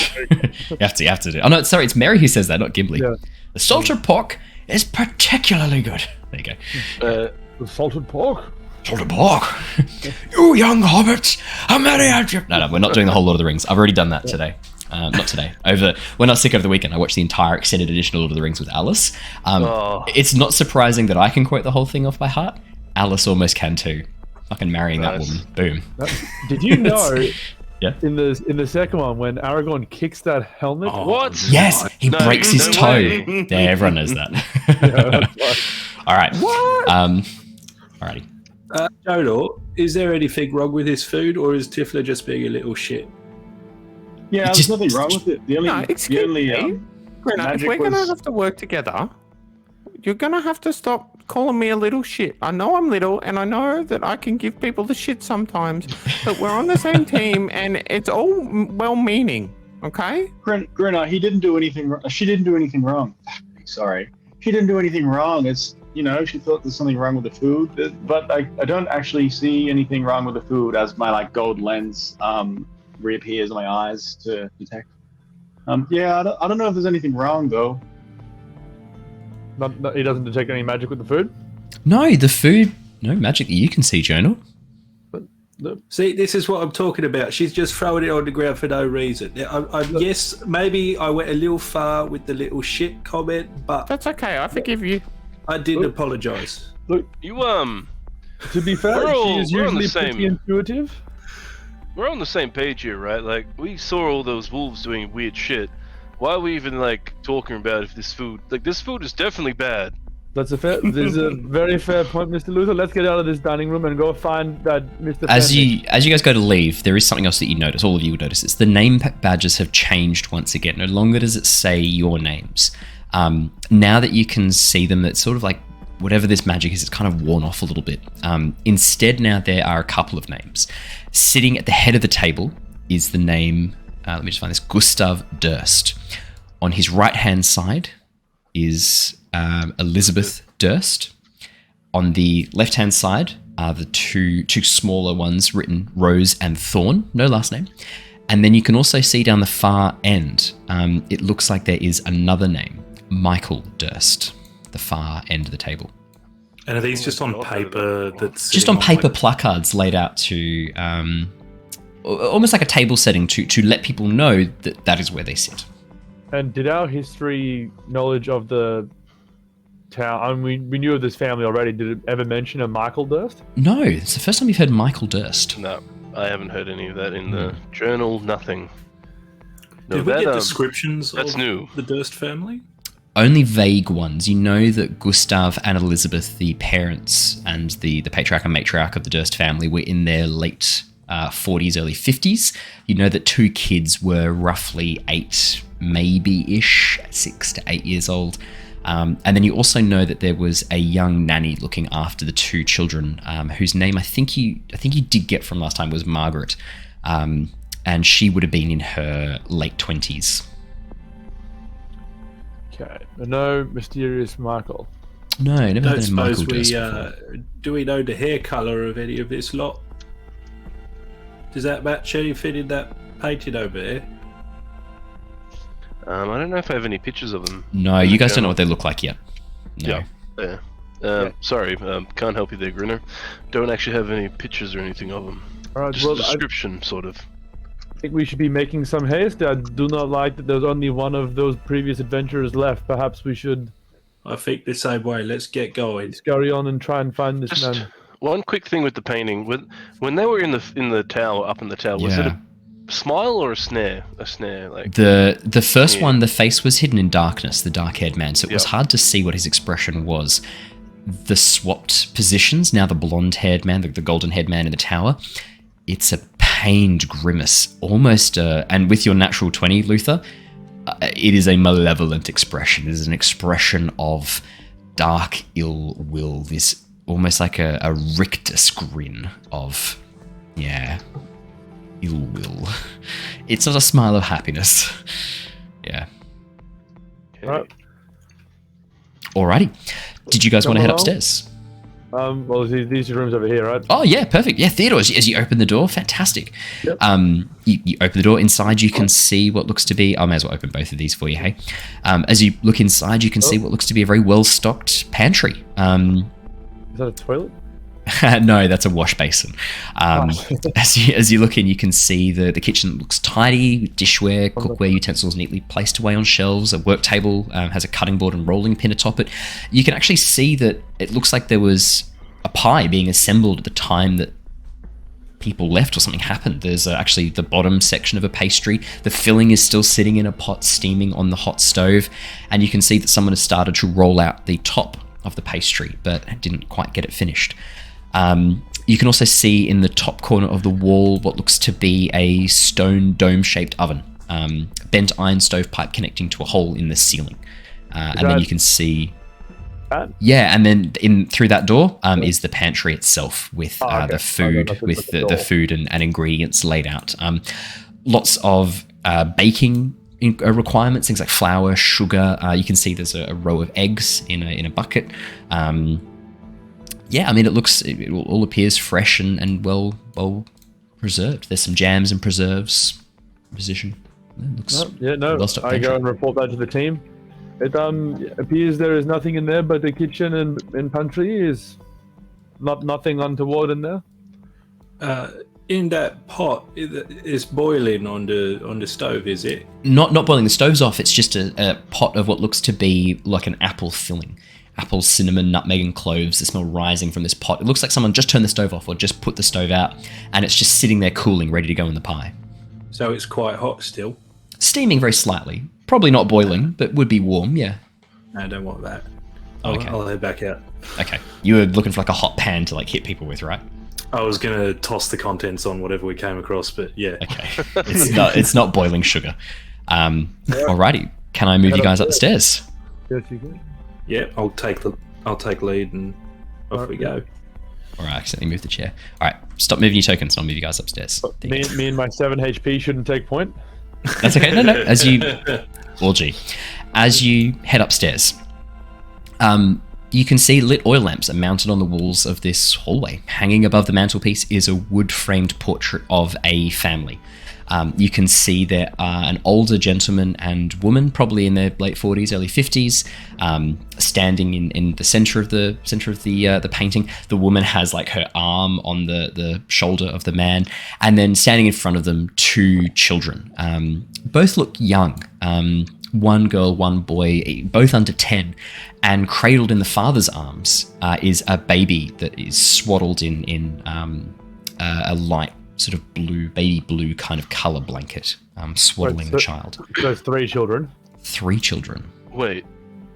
Oh, spooky. Now look, do they have any nameplates or anything? No nameplates, just Durst family underneath it. Durst family. I should describe them a little bit more for you. Dark hair, Yeah, flecks okay, of grey for the gentleman, a very short beard. The woman has auburn hair, again with these flecks of grey through it. Quite a beautiful face with a few wrinkles, very dark rings under her eyes. And then the 2 children look to be quite young. Again, that dark black hair, very similar to their father. The girl looks slightly older than the boy, both dressed in quite nice clothes. All of them are dressed in very nice clothes. The girl in particular, lots of strips of ribbon sort of around. This was a very expensive dress that she's wearing. And again, they look young, under 10. The girl probably around 8, the boy maybe around 6 or 5. But the woman in this picture looks to be in her late 40s. Late 40s, yeah, And early they have a 50s. baby. Yes, they do. Luther, can This you? is biologically a bit sus. Perhaps she is nicking children. Well, I was No, going to check. Luther, can you have a look at this? Can you see if they got the same features, all the family? Like, is this baby a relation? I Well, wouldn't be able to You fucking can't tell. see the baby's face at all. All you can see I'll is a have a- swaddled form in the blanket. I'll definitely check out the painting, but the journal never mentioned anything of a baby. Now, I'm putting 2 and 2 together here, just an assumption. Michael Durst could very well be that baby. Maybe that's how Michael Durst falls into this family hierarchy. It doesn't come up in the journal. And look, it might not be the case, I'm not sure, but every family member was accounted for, and then this baby shows up, and then suddenly this Michael Durst shows up. So this could very well be what we're looking at. Well, yeah, but was he put at a normal size seat, or was there a baby seat there for him? Also, isn't it a bit weird that Rose and Thorn didn't have last names on their nameplates, but Michael did? And then That names is- are also Rose and Thorn, and then all of a sudden they swap to a regular name like Michael. Like, who goes for a garden theme for children and then swaps to Michael? What should they have called him? They- Stem, leaf, Yeah, Sam, Root. Leaf. root. You know, that's an Asylum? interesting. That's This an is my interesting baby, question. Stamen. Sorry. Diane. You make a good point there, though, Tifler. That one has the last name, but the other 2 don't. So maybe it might not be the baby. Might be an adult or something like that. But I guess we'll find out as we. Maybe the as baby further daddy. Maybe the baby daddy. It seems unlikely that a baby is by this this woman as well. Biologically speaking, it seems improbable for her to have a Well, child. you're also a goat, Theo, so, anything could happen. This is a fair point. Perhaps they operate in not people years. Is this family human, by the looks of him? Yeah, definitely. Yeah. Definitely human. No elves, no nothing like that. Could be a half elf. No, not a half elf actually. Probably too old looking. What's in the background? Anything like the castle or Good question, Jonor. The background is a room that you don't recognize. You can see that it has a high ceiling. There are what look to be shields or coat of arms on the wall behind them, probably the Durst coat of arms. You can see that it is 2 axes crossed over a splintered tree trunk. Room you don't recognize. Long, thick red velour curtains. Maybe a bedroom or a sitting room somewhere else in the house. fair enough? Right, well, I Might think that we do- go Good question. through this door here if we're going to keep moving through. Or What So about yeah, these the- these statues. I should also describe, standing suits of armor flank the doors to the north and south. Wow. 2 I would suits like of armor to- on each one. Yeah. And magic. No magic, no, Jonor. And actually, I would say your detect magic's probably wearing off runs now out. because but no magic at all. No magic on these armors at all. They just look like normal suits of armor. Not particularly well made. Very thin. These don't look like actual armor. It looks like these are decorative suits of armor to be put up and displayed. The iron is very thin. It's a bit cheap. It's not very well. Actually, the joints aren't very well maintained. You can actually see parts where the armor has kind of fallen in a bit and isn't quite sitting properly. Yeah, it doesn't look anything interesting. The doors, also both the door to the north and south, are carved with these intricate designs. The one towards the south is carved with figures dancing around. The one towards the north looks like it is carved with symbols of scrolls and books. The marble staircase behind you continues up as well. The spiral continues up to another floor above you. Yeah, it's a 3-story And manor. what's that over here? Is that a fireplace? Another fireplace. This one lit with a very small, probably a dying fire from the looks of it. It sounds as though there will be a library to the north and a ballroom to the south, perhaps. How'd you work that out? There's pictures on the doors. Surely even you could read the picture book. Well, it could be anything. That's a bit. Yeah. Well, I mean, I'd love to see whatever is in this library in this northern room. Can we have a peek inside? Oh, so now all of a sudden you're taking point, are you? Let's, I'll let you go through let's respect Grinner, Mr. Grinner here, and let's go through the bottom door first. I reckon we'll get to that, Jonor. Don't you worry about that. Oh, okay. We'll just have a quick sticky beak here, and if you want to take the lead, Jonor, be my guest, mate. You can take the lead. Would you like to be in charge, mate? I can open the top door, maybe. Sure. All right. Let's do that then. He wants to go that way. Later on, with you guys. With you Okay. guys. So, Grinner, as you open the door, the second the door opens, you hear a note trailing off. Dung, as if someone played a piano key, and just as you open the door, stop playing the piano. As this note just trails off into Did we nothingness. hear the piano before we entered? No, you could not. Do The you room like itself, is huge. Easily 20 feet by 40 feet. You can see that it is beautifully laid out. This is definitely some sort of ballroom. Exactly right. Gossamer drapes covering the windows of this elegantly appointed hall. Brass-plated chandelier hanging from the ceiling. Upholstered chairs line the walls, and you can see stained glass wall hangings depicting beautiful-looking men, women, and children singing, dancing, playing instruments. A piano rests in the southwestern corner. It looks to be in fairly good condition. The ivory keys glisten as if recently polished. And near the fireplace in the far eastern wall is a large standing harp. Across the mantelpiece of the fireplace, alabaster figurines of well-dressed dancers, mostly female, are moving and gracefully, almost like ballet dancers, their limbs and bodies curled around in these elegant displays of dexterity. Theodore, you head over to the piano. Yeah, it's a nice looking piano.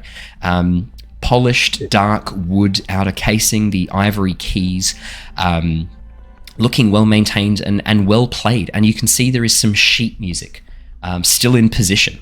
What languages do you speak, Theodore? I speak Common, Druidic, Yep. Elvish, and Sylvan. Elvish. Ooh, Sylvan. So, Elvish. This march is called The Ballad of the Ten Dancers. The note we heard as we were coming in, was that played on the piano? It sounded like a piano note, sort of dying off, yeah. I'd like to play that exact note again. And Are you proficient in any instruments, Theodore? You're proficient in a lot of instruments, being a satyr. I am. I'm going to add that you don't have perfect pitch, but you know a G when you hear one. Yeah, okay. Yeah. You play a G on the piano. Dong. As it echoes through, you watch as all of the gossamer drapes flicker and move as if rustled by the wind. The harp dum, dum, dum, dum, dum, just plays these descending notes down, and the fireplace grows brighter, the fire in the hearth rising, flames turning a bright orange and red colour. Do I think I could emulate that, like, decreasing scale there? Yeah, The harp he literally just went just down the scale, G, F, E, D. Yeah, of course you can. Boom, Yeah, boom, dum, dum, dum, dum. As you do, the harp does this trill. Brrr. Everyone in the room who is not Theodore, I need you to make me a charisma saving throw. I'm very charismatic. Damn. A -1 for That's that. everyone else. That's everyone. 15 for Jonor, natural 20, Oh, 19 God. for Tithla, Luther 18, Grinner 3. Grinner, the music, this beautiful trilling of the harp, and I should say Theodore as well, you watch as the piano begins playing itself, matching the tune of the harp. It's a beautiful waltz. And Grinner, you just find yourself moving naturally into the waltz. You watch as Grinner begins dancing around, doing a very good waltz around the room. As Grinner does this, rising from the ground, you watch as spectral figures rise up and begin dancing around, waltzing with Grinner. These semi-transparent apparitions look to be men and women, humans dressed in finery, just dancing around the room in time to the music. A woman who rises up and starts dancing with you, Grinner. You don't notice that she's semi-transparent. A beautiful, beautiful woman is dancing with you. You can see she's got, and to you, she's beautiful. She's got half a lit cigarette still in her mouth. Most of her hair is pinned back. She's got almost all her teeth, and she's just dancing with you. Lovely. Yeah. Hello, sweetheart. Yeah, I mean, you see her smile, and there's only one tooth missing. You're like, ooh. As she's dancing with you, big stomping boots on underneath you to just begin dancing around. You guys watch as Grinner dances around this room for about sort of a minute, and then the music ends. The figures. Oh yeah, sorry. While they're dancing, do you want to do something, Luther? No. So do we see the figures? We see the figures. You see the figures. Everyone does. Does Grinner see them as actual proper people, or Grinner sees them as transparent, but he's not thinking about that right now. He's lost in the music, dancing with his dream woman. She's almost got the full set, lads. Yeah. All she needs is a bloody great hound and we're set. As the song ends, the last note sort of dying away, the figures stop, bow to their partners, and then fade away into nothingness. Grinner bows back. Yeah, she smiles at you, gives you a cheeky wink, and as she bows, you can see there's a tattoo of an anchor on her upper arm as she leans down and the gown falls slightly, and then she vanishes into nothingness. Oh, you cheeky bitch! Come back here. The music fades. The figures go away. The fire dies back down and goes back to its normal height. What do I feel like an idiot? That's up to you. You know that you just danced a waltz with a beautiful woman who has now just disappeared, and in your mind, your brain sort of catching up. Oh yeah, they were transparent. Oh, they looked like ghosts. Right, Theo, get the fuck away from that piano, eh? Didn't realise you were much of a dancer there, Grinner. I did not either. That was the best performance of my fucking life. Not gonna lie to you. She was fucking gorgeous, though, for a ghostie, I tell you what. For a ghostie.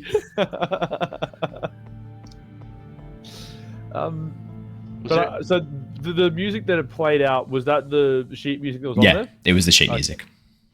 Right. No need to play that. I'm just going to go over to the piano and open up I'm assuming it looks like it's a grand or a baby grand or something. Baby grand, yeah. Lift up the lid and... Already half open. Yeah. Good, I'm going to start pulling piano wire out of it. No, do not harm the instrument, Mr. Grinner. Grinner, as you start defacing the piano, as you reach in and grab a section of the wires, it feels like you've just been stung, and as you pull your hand back, blood drips from your fingers where they've been cut by the wires inside.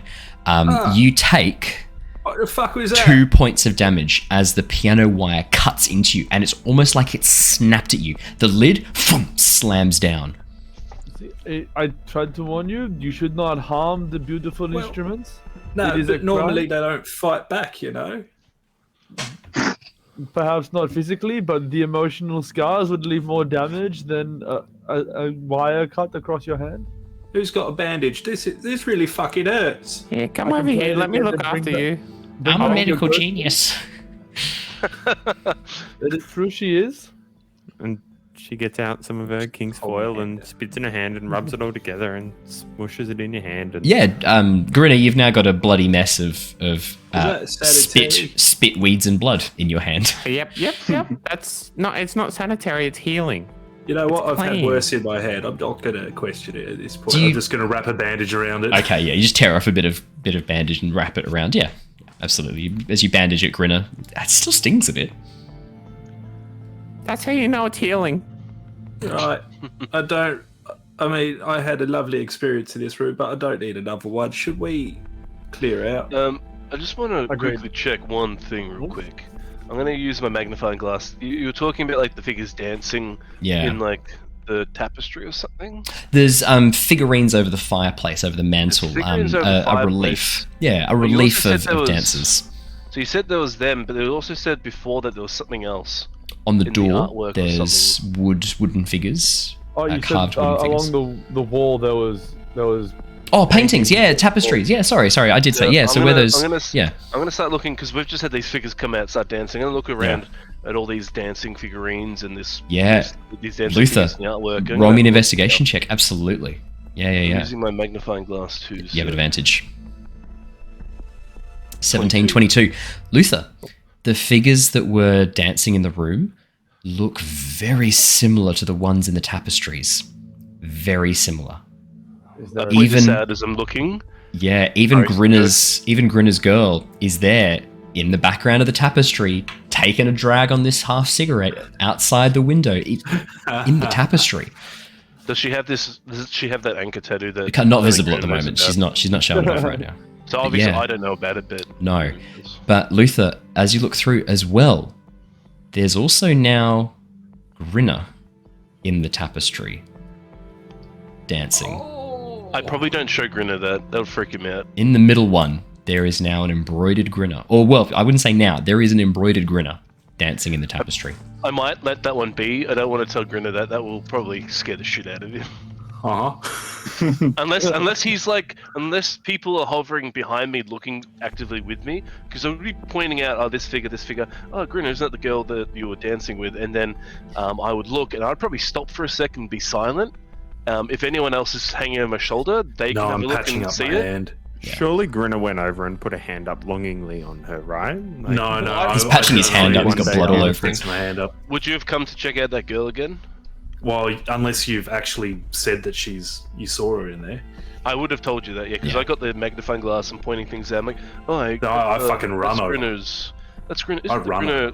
Isn't that someone that? Yeah, Grinner, as you push her out of the way, you can see her in the background of the tapestry. That's that saucy bitch I was dancing with. And then I would trail over to the next tapestry along, and that's where you see Grinner. I'm not going to say nothing. I'll probably quickly move away. Obviously, magnifying glass, but if he looks hard enough, you'll see it. Yeah. I'm just staring at my lovely lady. Okay, I'm not going to say anything about Grinner then. I didn't even get her name. Luther, as you get to the last tapestry, dancing to the music, not in this ballroom. All the other tapestries depict this ballroom. The very last tapestry doesn't. It depicts a much grander space, a much older space, massive high vaulted ceilings rising above, and dancing in the middle of a room of very hard to make out figures. You see that same figure, the dark-haired man in the armor, this time now wearing a very fancy black and red suit, dancing with this raven-haired woman as they hold each other close, dancing in the middle of this massive ballroom. This is not the same space that you are in right now, and all the other tapestries depict. This is somewhere far grander.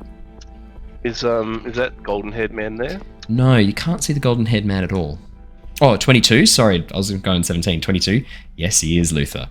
He's outside the window staring in. Oh. On this tapestry, yeah. Creepy. And the figurines, anything with them? As you have a bit of a look, I'll use your same investigation from before. Yep. Yeah, almost all of them depict dancing figures. However, some of them are skeletons. Oh. These aren't all. These are some of them skeletons, which is quite interesting. This room has given me the heebie-jeebies. Yeah, let's get out of here. I got to go find that girl's name. We need to search harder. Maybe she's in the library somewhere, in one of the books. When everyone starts walking out, I'll probably drag Jonor real quick. Because me and Jonor have we do know each other. We're going to build up a bit of a rapport. And I'll sort of quickly, as everyone's walking out, I'll quickly sort of show Jonor. I'm like, look, is it just me or can you see that as well? And I point to Grinner in the painting. Oh yeah, Jonor, that's Grinner. I turn to look backwards if he's not there. Yeah, it is. That's embroidered. He's embroidered in it now. None of us are, but he is. And he was the one dancing. Oh, Yes. okay. If other people have danced, that mean they'll be in there as well. Is there anyone else? Maybe, I don't know, but he's there. And he's saucy bitches in the background. Theodore, you're back in the main hallway. As you walk past, your passive perception's better than 13, isn't it? I think it's a 14. It is 15. 15. The painting's changed, Theodore. It's not the same as it was before. On the door. The big No, painting Durst above the family. fireplace, the Durst family. Ah. Now, you can see the two children are off towards the side of the picture, almost by themselves, looking sad and forlorn. Their clothes no longer looking really fancy, looking a bit threadbare. And they look a bit malnourished as well. The man, the large, dark-haired man with the flecks of grey, is now standing off towards the far side of the painting, away from his children and wife, holding another woman close to him. She looks young, maybe late 20s, wearing servant's clothes, a white apron, hair bound back in underneath a white bun, and they are holding a smiling, happy baby boy, hand reaching up to grab onto the finger of the woman. And in the very middle of the painting, glaring daggers across at the older man, is the wife. Hair no longer just tied back neatly, now a bit ragged and almost a crow's nest, a bird's nest, just wild. One hand is dripping with blood, and her expression looking at the father is one of pure venom. Ah, the old shack up with the maid trick. Hey, what are you talking about? Grinner, you now see this painting too. Look at the painting. There's something spooky going on, but it seems as though Mr. Durst was having a dalliance with the maid. Perhaps that's where this extra baby come from. And it seems Madame Durst is a bit fucked off by this. That would make a lot of sense. Owen, what colour is the baby's hair? Is it visible? The baby is mostly bald, very thin wisps of what look to be a light brown. Light brown. Dum dum dum. Bum bum bum. Well, I don't know what the fuck that means. So me and Jonor will What? probably I walk in think- halfway through this. Yeah. And be like, oh sorry, Tithla, go first. I think the picture means that the Mr. and Mrs. Durst aren't together anymore. Well, I and don't- it looks like the baby's from the other new Mrs. Durst. I think that's what this means. Yeah, I understand that, but what the fuck they doing moving around? It's a painting. They're not supposed to be doing that. Oh, sure, that problem. Yeah, that's scary. Yeah, that gives me the spooks. Damn, that's not good. Right. That's not good. Are go we into all that ready here? Are we ready? Yeah, I can do the next room. Let me go first. I alright. can kick the Alright. door in. Yeah, And, well, Alright, he said he would. Mr. Let him Tough off. Guy Jonor. Off he goes. You know. Jonor, you Yeah. open the door. Yeah, looking inside, you can see what looks to be a library, a really, really nice library. Red velvet drapes cover the windows of the room. An exquisite mahogany desk and matching high back-faced chair are near the entrance in the fireplace, above which hangs a framed picture of a windmill perched atop a crag overlooking farmland. Situated in the corners of the room are two beautiful, comfy-looking sofas. Floor-to-ceiling bookshelves line the wall on your right-hand side, and you can see a rolling wooden ladder allows one to more easily access the upper shelves as you rotate it round. On the desk, you can see there is an oil lamp, a jar of ink, a quill in the jar of ink, a tinderbox, and a red wax candle, some blank sheets of parchment, and a wooden seal bearing the Durst family insignia, those two crossed axes and the shattered length of wood.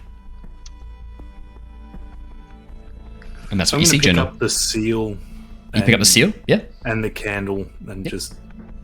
You never know if we need to forge nothing. Not that I could do that, but I'm sure one of you lot can, and I'm just going to jam it in my bag. Yeah, done. there was another Luther, room. perhaps you should go look at this windmill with your magnifying glass. See if you can see anything spooky. I could have a quick look at that for you. Yeah, Luther, So I'll do you want get to roll my me another magnifying investigation check? glass and- Okay. With advantage. Not so 11 great and this 8. Luther, as you look over the painting of the windmill, nothing really stands out to you. I mean, it's, again, an older painting. You can see the windmill looks to be probably in the act of spinning. There's a slight hint of motion that's been added to the painting. No, nothing too interesting. I can't personally see anything from using my magnifying glass as such. The maybe like it looks to be in motion, the windmill, but other than that, I'm not. It's just weird. Like every painting has had something about it, so this one I can't find nothing in it, unfortunately.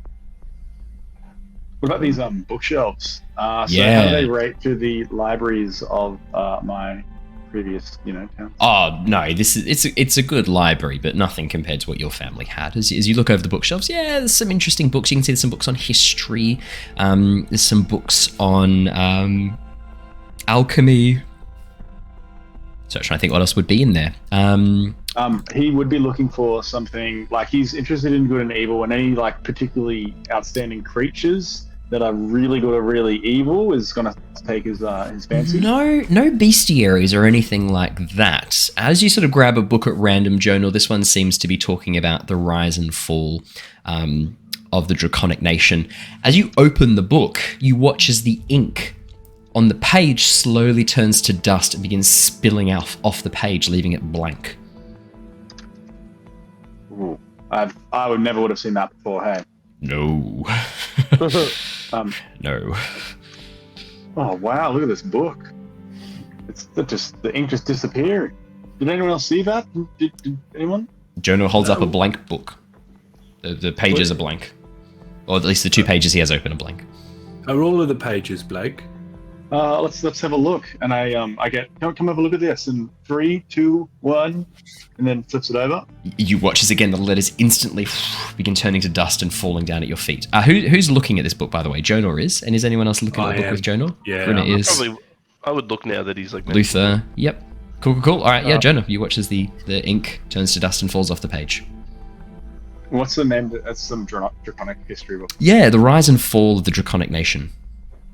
Can I pick another book off the shelf at random? And Yeah, open it Grinner. and see if it You does the pick same up. thing? This one seems to be talking about the tracking and stalking of forest game. And as you pull it out and look, open it up, the letters just turn to dust. The ink turning to this black dust that falls off onto the floor.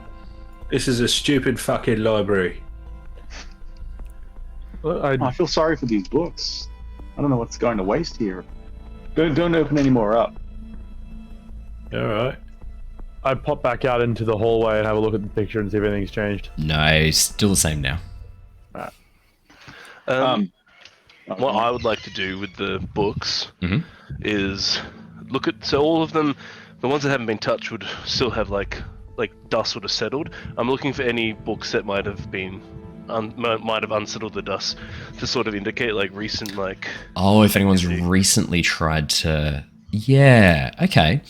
As you have a bit of a look, looking over the bookshelves, no signs of any books that have been undisturbed. There's actually no dust in this room at all. The room itself is really clean. Do you want to roll me an investigation check? Okay. 13. Yeah, as you have a look over, no books that have been moved recently. You have a bit of a look over, you start pulling on the books. They're all just books in bookshelves. Nothing interesting there for you at all. Jonah's there, so I'll probably ask, hey, Jonah, can you come over here for a quick look and just have a bit of a look around with me? Yeah, absolutely. Yeah, Jonah, do you want to make an investigation check? Absolutely. 19. Yeah, Jonah, you look over the books. Again, no real interesting things behind the books. No books have recently been disturbed that you can see from the dust as you begin sort of pulling on some of them at random. There's nothing really of interest here. The books cover a wide range of topics, but doesn't seem to be anything else that you can see. This room does have the red velvet curtains like the painting downstairs had, I believe. Yes, it does. And also in that picture, there were all 5 of them together happily. The mum, dad, and 2 kids and baby were all together at that time. That's right. Can I have a look and see if just from stories that Grinner's heard about, libraries always have secret doors. That's just a thing that libraries have. Okay. So can I look like on the ground in front of all of the bookshelves and just make a slow loop of the room and see if there's any like scratch marks, drag marks, anything that would indicate any of make these me panels swinging out. Any air drafts as well. survival. I would say perception or investigation check, Grinner. I'd probably give him the help action because Yeah, we're right sure. there looking at it with him. Help. Okay. 9, not great. 19, bit better. 19 and 19, perfect. Just as Jonor gets back around the other side of the bookshelf and begins sort of looking over the desk, Jonor, underneath the desk is a button. And just as you see this, Grinner, you and Luther together spot a series of scrape marks over in the far side of the bookshelves. On the floor, very faint, very hard to see. Jonor, as you press this button, you watch as one of the bookshelves begins opening up, revealing a secret room. There's no fucking way. There's no fucking way. Yeah, no, look, that's that's a bit okay. Inside the room, you can see there are bookshelves packed with tomes, floor to ceiling. You can see a heavy wooden chest with clawed iron feet standing against the south wall, its lid half closed. Sticking out of the chest is a skeleton in leather armor.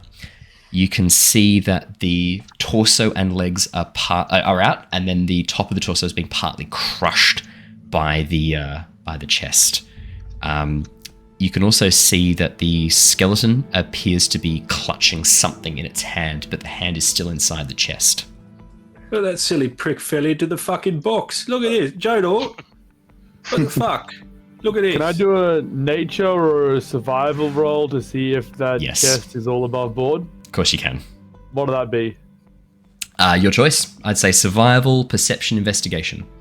I'll go the Oh, that's survival. survival. Yeah. I thought you might. Oof. 13. You can see that the chest is definitely not above board. The human or humanoid who was killed by this thing probably wasn't killed by the chest. Sticking inside its rib cage, one of these actually still embedded half into the bone looks to be some darts. I flag this to the group. Be careful, friends. The chest appears to be mostly normal, but that skeleton has been taken down by some kind of dart. Whether that's set up as a trap in there, blow darts from the side. I would say with a 13, Theodore, you can see a string that has been severed, still hanging down from the top of the chest. On the inside, a very faint, almost like a fishing line. The chest was indeed previously trapped, is what I can deduce with my... Yeah, I think our friend here is the one that triggered it. Well, hold on. It's better to be safe than sorry. I'm going to pull another random book off the shelf. Yep. And just hold it out. Jonor, is this important to you? You look at it this way. Is this important? Jonor, the title of the book is The Mating Habits of the Great Southern Albatross. Before he gets a chance to answer, I literally just peg it at the chest. The book strikes the top of the chest. Do you want to make me an attack roll, please, Grinner? You can use your thrown improvised weapon. Thrown improvised weapon. Which is one of your... I can do that. You can. I've set these up for you. You have. Except now it's not wanting to work. Like a fucking legend. Press the little red dice that appears next to it. Legend. There we go. When you hover over it, the little red dice will appear. 14. Yeah, don't even bother rolling damage. As the book strikes the top of the chest, the force crunches the chest down. The skeleton snaps in half. The half inside the chest you hear like rattle into the chest. The other half and scatter across the floor. Right, well, I've effectively disabled any traps involved in that box. I think we're all good now. Thank you. Perfect.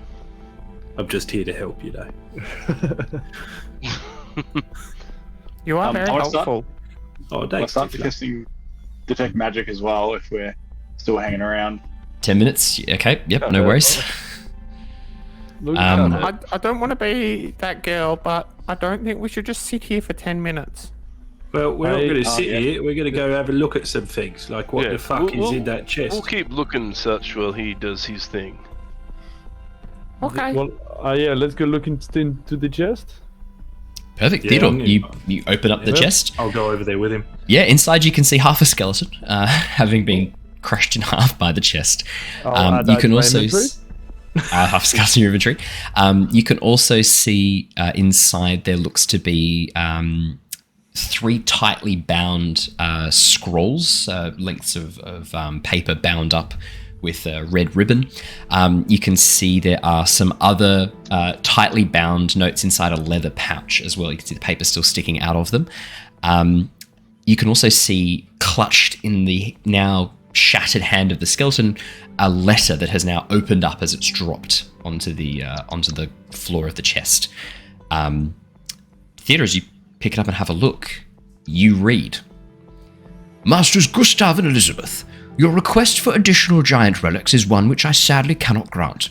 You and your servant Abram have already taken all the devices I have recovered, and my latest salvage operation will not return for another few months. Furthermore, I urge you to be careful with the devices I have already provided to you. My researchers and I have not yet had sufficient time to fully ascertain their function. I am sure I need not remind you of the disastrous consequences wrought by improper experimentation of these giant relics in the now destroyed city of Sabratius. As I read your last correspondence, I can't help but feel some reticence in acquiescing to your previous requests. I require your word in writing that these items are for display only, and that you have no intention of trying to use them in any practical sense, magical or mundane. I await your response eagerly. Dr. Audrin Philivar. I'll paste that into chat for you. Actually, I can actually share that with you. Oh, I can share that with you on the on Roll20. I don't know why I'm saying it like that. And I'll pocket that. Anything in those scrolls? As you peel open the scrolls and have a look, yeah, man, these look like magic scrolls. There's text all over them. Oh my goodness, there's all sorts of magic shit on these.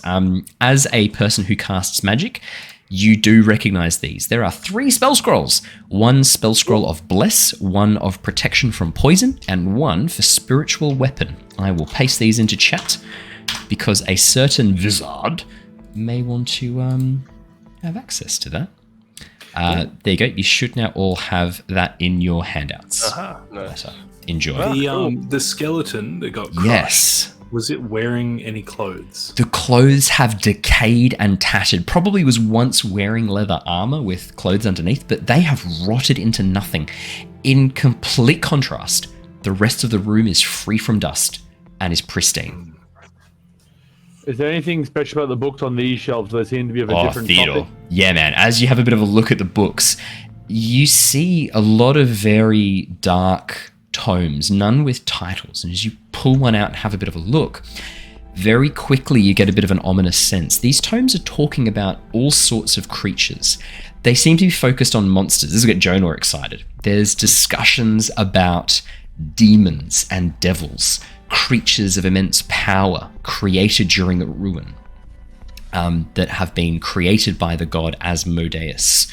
And there's fears that these creatures, with their monstrous appearance and monstrous power, will be turned on the world, set loose, and attack people.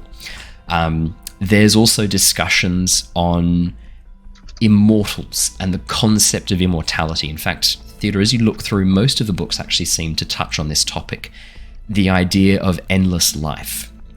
One of the books, and I just want to see how much you get out of this, could you please roll me a Arcana or a history check, please?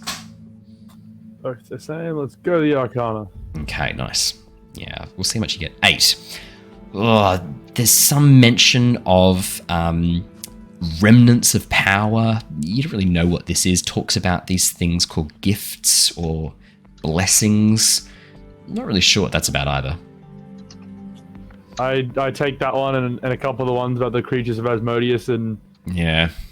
So I know Jonor would be keen on those. And Jonor's at half-mast for these books. As you hand over the books on demonology, yeah, Jonor. I mean, these are not so much scientific or research tomes, but there's still a lot of information. Demons haven't really been seen in Nostea since the ruin, since they were sealed away in the 9 layers of the hells. Occasionally, someone will be able to cast magic powerful enough to break through the planar block, the damage to planar travel that happened during the disappearance of the giants. Sometimes a wizard will be powerful enough and a demon will get through, but it's very rare. Sometimes they get through on their own, but again, almost unheard of. Demons, really interesting. And as you start pouring through this, yeah, there's a lot of good first-hand accounts of demon attacks, and you're like, yeah, wow, great, boom. You've got this. This is awesome. You can add book on demonology to your inventory if you like. Awesome. I would say that would he have an intuition about, powerful books are also dangerous, and would I be like, should I open this first before, sometimes you don't get the sense that any of these books are magical in nature. I'm going to assume you haven't. Oh, you have cast detect magic. So yeah, as you look through, none of these books are magical in nature. So you don't get the sense that reading the knowledge will hurt you. Having that knowledge may change the way you act or the way you think, but that's just normal book power. Yeah, fair enough. Yes. Just classic book ability. This is a great pick, Theodore. Yeah, thank you so much. I will use these when I get back to my my study. That sounds so sus. Oh, I'll use them for understanding. I'm not going to summon demons. I can't do that. It's Yet. true, we can't do that. Is that because magic isn't real? Is just mirrors? Looks disapprovingly. I'm just looking at Luther. I just sort of look at Tithla and just sort of. Remember, give that like was an your awkward joke that you thumbs up. made, and it was funny. It was about the joke that magic isn't real. Do you Tiffany, remember? you're trying to make a Yeah. joke. Is that what's because happening? I couldn't stop giggling. That was how you... What? Oh. You're making a joke. Gentlemen, Madam Tithla, shall we proceed upstairs? Absolutely. Anything to get out of this conversation. Alrighty. I will move you guys upstairs. If you could stay still for me, please. Was there No more anything magic on? as well. Just No before we more head magic. No. As you look around, no more magic, unfortunately. Yep. off, is there I anything called on that. that desk before we head off? I don't think any of us actually checked the desk properly. I read out loud what it was. It was just mundane things, nothing that interesting. Okay. I should also say the other things that you find in that chest, Theodore, is the deed to the house, Durst Manor, the deed to a windmill, and a signed will. The will has been torn apart and is unreadable. Well, if the will is unreadable and I am now the holder of the deed, this is now the Aasimar Manor. Nice. Well, welcome to my home, friends. I believe you've already sampled my wine and moved my chairs. Well, out of curiosity, if you claim this place, can you move shit around in it? Is that how it works? I suppose legally. Well, no, I mean with your fucking mind, shit seems to be moving around on its own, right? Can you zippity-doo shit around the place now? Oh, and can I zippity do shit around the place now? How do you do that? How do you zippity do shit around the place? All right, as Theodore puts his fingers to his temple and concentrates, nothing happens. Yeah, I don't think you're the owner, mate. I do not think owning a house is equivalent to being able to move the contents with your mind. Well, I don't know. I've never owned one. Not in this fucking A economy. mind? You've never owned a mind? No, that neither, Tifla. Let's be honest, mate. I just go where I'm told to do what I'm told. Alrighty. As you Just one guys, quick thing, sorry, Owen. oh yeah, go. Really quick. With the skeleton, did that have? That was a skeleton, right? Skeleton. Yeah. Yep. And nothing to it. No, there is a small dagger that has rusted and corroded. The leather, even around the hilt, has turned to almost like a powdery dust. The clothes completely rotted. It looks like it's been here for decades, maybe even hundreds of years, but the rest of the house is pristine. Okay, that's weird. As you guys walk up the spiral staircase towards the third floor, you feel this strange sense like you're being watched. And who's going first? Me. As Grinner steps up onto the top landing for the very first time, this ominous creaking and shaking moves through the house. And you watch Jonor with your detect magic up. As Grinner steps on the top stair, he steps on a sigil. A glowing sigil, invisible to the eye, that you can see with your detect magic. And as he steps on it, the sigil goes dark. And the illusion magic around the house, very, very high level of illusion magic, suddenly starts to fade and dissipate. You watch as cracks begin moving through the walls. You hear the windows shatter slightly as the glass cracks inside. Dust suddenly appears over all of the surfaces. The metal of the railings, you watch as it tarnishes in real time. This almost like a verdigris green burning across the copper like veins through it. The carpet just rots instantly under your feet, turns to this brown sludge. The warmth inside this house turns to a deep chill, and all fire goes out, plunging you into darkness.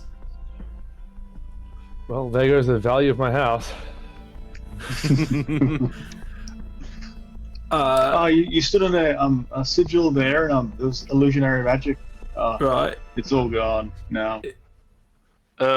Hey, we should check out that decanter of wine.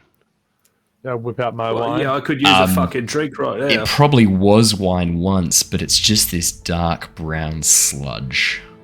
No! Oh, you guys are drinking that. That's in your stomachs. No one ate the food. The 3 people who drank the brown sludge, as the illusion magic vanishes, I need Constitution saving throws from Grinner, Jonor, Theodore. Please. Yeah, buddy.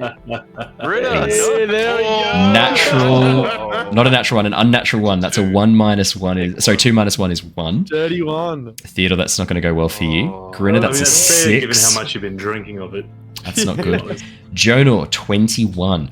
Jonor, I mean, somehow the nerdy bookworm somehow is able to resist this effect. Maybe it's the presence of your own natural magic, Jonor, but you're able to ward off whatever this is. Ancestry. He's a Yeah. You know, he's a An ASMR, yeah. ASMR, so Yeah. Or is it that he's used to drinking? bad He's used to and drinking old sludge. coffee. Yeah, exactly drinking right. brown sludge. Alrighty, so Theodore and Grinner. This isn't great, unfortunately. I just want to apologize in advance. You feel extremely uncomfortable in your stomach. It's almost like your insides are churning and boiling. You both gain 1 level of exhaustion. Oh, What a gosh. that is. How'd I add that? So glad we didn't have the food if that's all we got from Yeah. that drink. You can add an active condition. Active maybe? conditions. Do you want Yeah. me to add? Oh, you guys No, got I it. got So, I got you, yeah. There you go, Grinner. I've got yours on. thanks. 1 level of exhaustion. Great. Exhaustion level 1's not too bad. And no, nothing else? No vomitus? You just have That's disadvantage on ability checks, so it's not that bad. No vomitus. You do not throw up. You do not take any damage. But as this effect moves across you, you feel ill. You feel wrong. Something within you is not right. As this malaise sweeps across your body. At the top of the stairs, Grinner, is a large suit of armor, similar to the ones downstairs, just standing to attention, hand against the forehead. All right. So Jonor's obviously. So Tom's not here right now. Jonah's He at the saw back of the group. sigil. Does he see any other magic? The magic fades and disappears. Oh, no, not from where he is at the bottom of the stairs. Right. I'm going to move halfway up up, the stairs. to these doors over here. I'm assuming they're doors. Brilliant. Grinner, as you move past the armor, you watch as the hand reaches out and grabs you around the throat. I'm going to throw everybody into initiative. Oh, damn. I'm going to throw everyone into initiative, so make sure to click on your token and then click roll initiative. I'll roll for Jonor while he's not here. I think that's the fairest way to do this. Nat 20. That's not bad. That's not bad. So bad. Let me put some music on. All right. About to say something I can't say. Let's put on... Okay, so it's disadvantage on ability checks, not actually like combat. No, just ability checks. Isn't initiative technically an ability check? No, it's not. It's a Okay. different thing. Sweet. Anyway, so Alrighty, I will roll for Jonor. I clicked on Jonor's token. I have. Oh, this is spooky music. alright. Perfect. Let's get wiped and fight one. No, you guys will be fine. Oh no. Ta-da. Oh, and I just realized something. What's wrong, buddy? Initiative is a ability check. Oh, I'll give Jonor disadvantage. That's fine. Oh no, Jonor's the only one who's fine. I better grab that too then. No, I can. Because I was thinking, because my bard gets the Still pretty good. Yeah. Got a 19 and a 20. Okay, that's not bad. Yeah, I'm back on my my 11's fine. I got an 11 and a 12. This is very spooky music. This is a bit too spooky. I might change it to... I don't know. That armor there got a lot spookier than it was previously. Mm-hmm. Like, I wouldn't move past that. It's true, but it is a bit spooky. All right, that's better music. Okay, so in order of initiative, it's actually Tithla going first. However, the suit of armor does have a surprise round on account of it surprising you guys, which is appropriate because it's second last anyway. Checks out. Grinner, the armor reaches out and grabs around your throat. That is going to be, and then it tries to slam you against the wall. 17, what's your armor class? Yeah, that'll hit. That'll hit. As it slams you against the wall, you take 5 bludgeoning damage as it slams you against the wall, still holding you in place. You can see the armor is leaking black smoke slowly out of the eye sockets and the joints of the armor. Jonor, welcome to combat. I've rolled initiative for you, and we're starting off the round with Tithla. Well, Tithla has been walking around with her bow drawn this whole time, so it's only fair that she's quick on the draw to then let loose that first arrow straight at this armor. Yeah, this suit of armor.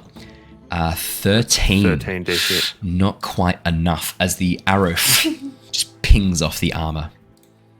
All right, well, she's sort of going to stay on the edge of the stairway just to sort of keep out of people's way. That's fair. Anything else in your turn, Tithla? No, I don't think there's anything else Alrighty. at first level we can do. Grinner. As this suit of armor slams you against the wall, it no longer has its hand around your neck anymore. That was just for flavor, so it is now your turn. Remind me what grappling does again? How that Grappling works? reduces its speed to 0, and I believe it has disadvantage on attack rolls. Let me have a quick look. No, speed just becomes 0. Can you move something that you've grappled, like drag it around? Yes, the you place? can. Yes, you can. You can make a strength check to try and drag it, and you can move it at half your speed. Right. Okay. Grinner getting knocked against the wall and being suddenly attacked is going to fly into a rage. Yep, This that has makes made him sense. A little cranky. And then, hang on, where's my rage button? Sorry, Is there a rage button? I'm not sure if there is a rage button per se. Let me have a quick look on D&D Beyond. Oh yeah, there we go. I got it. You found it. Good. I got it. Yep. Bonus +2 to melee damage with strength weapons. Okay. Then I don't have a weapon on me, so I'm gonna. Unarmed attacks. Does it have a weapon on it? No, it doesn't. It's just empty hands. And it's just armor, yeah. Just armor. Suit of armor seems to be attacking you somehow. As if animated. I'm assuming it doesn't look like I can just like pull bits of armor off it, does it? You can give that a go. You're not sure how that might work, but you can certainly try. I'm going to try and pull his head off. Yep, absolutely. Can you make me a strength check, please? Athletics check. But actually, roll a hit first. So roll as if it's a attack, an unarmed attack. An unarmed attack. Unarmed attack. This is good battle music. I like this. 20. You grab onto its head and you try and rip it off. Just make me a. Actually, no. You can. I just say you can rip it off. So roll me to attack as if you're doing an unarmed strike. Yep. So roll the damage. Sorry, I mean to say. Oh, the damage, right? Okay. Hang on. Get that out of the way. May as well. I'm happy to. 6 damage. Nice. Yeah. As you reach out and tear the helmet off, the helmet is leaking black smoke, and you can see inside the whole armor is filled with this black smoke, almost moving it and moving it around and animating it. And as you look inside the helmet, you see this smoke curling up and begin moving down your arm as if trying to grab you. I don't know what to do with that. That's all I can do. I've got his helmet in my hands, and it looks like I'm ready to Cool. use it. Great. Theodore. you're also right up next to the armor. Yeah, great place for me to be. Yeah, it'll be getting a bit of the old primal savagery. Roll me some attacks, please. 20's good. 20's going to hit. And turns into a big claw. And then... There we go. 6 damage. Nice. You watch... damage. Acid damage. Oh, yeah, right. So, yeah, you watch as Theodore holds out his arm. It transforms into this massive claw. Almost, it grows in size. And as you strike down... This, how do you describe the acid? How does that work? Is it kind of like a secretion, or is it just your sweat that's so corrosive? Claws, yeah. Sort of imagine just leaves like a trail that just slowly etches into the armor as the claws move past. Nice, I like that. As you crash across the armor, the acid seems to seep in, etching away and tarnishing the armor quite quickly. 6 damage, nice. You guys are doing well. That's 18 damage in a single round of combat so far. That's not bad. You guys are killing it. Anything else in your turn, Theodore? No, I'm good. Yeah, good? That'll do me. Yeah. Jonor. Yeah, I'm going to see everyone piling onto it. He's going to be a little bit rattled to begin with, but he then figures out, okay, I know how to use a firebolt. He then moves a bit up the stairs, gets a better angle. Yep. Grabs his hand and just thinks about it, gets a bit of flame, and then just hurls it at the animated armor. Nice. Make me a spell attack. Let's go. 20. Oh my god, 5 fire damage. Jonor, as your aim is true, as you summon this flame into your hand, what does it look like? Is it just a normal fire? Does it have a bit of a golden glow to it? What does your firebolt look like? Golden tinge. So usually there's a black smoke behind it. It's going to be tinted with a bit of gold going to it. Nice. And then you just hurl this bolt of fire. As it strikes into the armor, it actually caves in a section of the breastplate, and the area burns and smolders where this section of fire has begun etching away into it. Nice, very nicely done. Anything else on your turn, Jonor? He moves sort of down out of the way. Back down the stairs again. just checking. Yeah. Yeah, no, that's good. That's very good. Jonor, as you peer back down the stairs again, that painting on that second floor landing is a bit different. Oh. Now you can see the nursemaid looks like this ghostly spectral figure, half of her face eaten away. The children are 2 emaciated skeletons lying in the bottom corner of the picture. The wife in the center of the frame looks like the best way to describe her is a half-rotten corpse floating above the ground, her legs turning into this sort of apparition and mist floating around her. And the father is hanging from a rope from the ceiling in the painting. Damn. Jesus Christ. There's a model in that. Happy family. Happy family. And then, Jonor, you see that. I'd probably say that doesn't look great. I'm not going to make you roll a sanity check just for that, but it's not ideal. Yeah. Was also the dark-haired previous husband on the left-hand side, the opposite side of the children? Or was that a different thing? He's now the one hanging. You can't see his head anymore, just the rope and the body hanging from the top of the painting, painted in. Alrighty, it's the armor's go. The armor doesn't like what you guys are doing. It's going to punch Grinner in the face and then follow up with a chop against Theodore. Grinner does a... Let's see if these hit. Wow, I've rolled so badly. Grinner, 12, doesn't hit you, does it? Does not hit me. And Theodore, I'm guessing a 14 doesn't hit you? That definitely hits me. 14 definitely hits you. What's your armor? The 12 would have hit. The 12 would have hit me, mate. That's right. I'm going to hold the helmet up so it hits the helmet rather than... Yeah, you just deflect the punch against that. As it goes to punch you in the face, you just hold the helmet up and it punches the helmet crunching underneath its strike. Does damage to itself. Unfortunately not. Theodore, you take 5 bludgeoning damage as this thing just chops down on your upper arm, cracking into the shoulder, bruising muscle and cracking bone. You hear this ominous inside as it cracks down.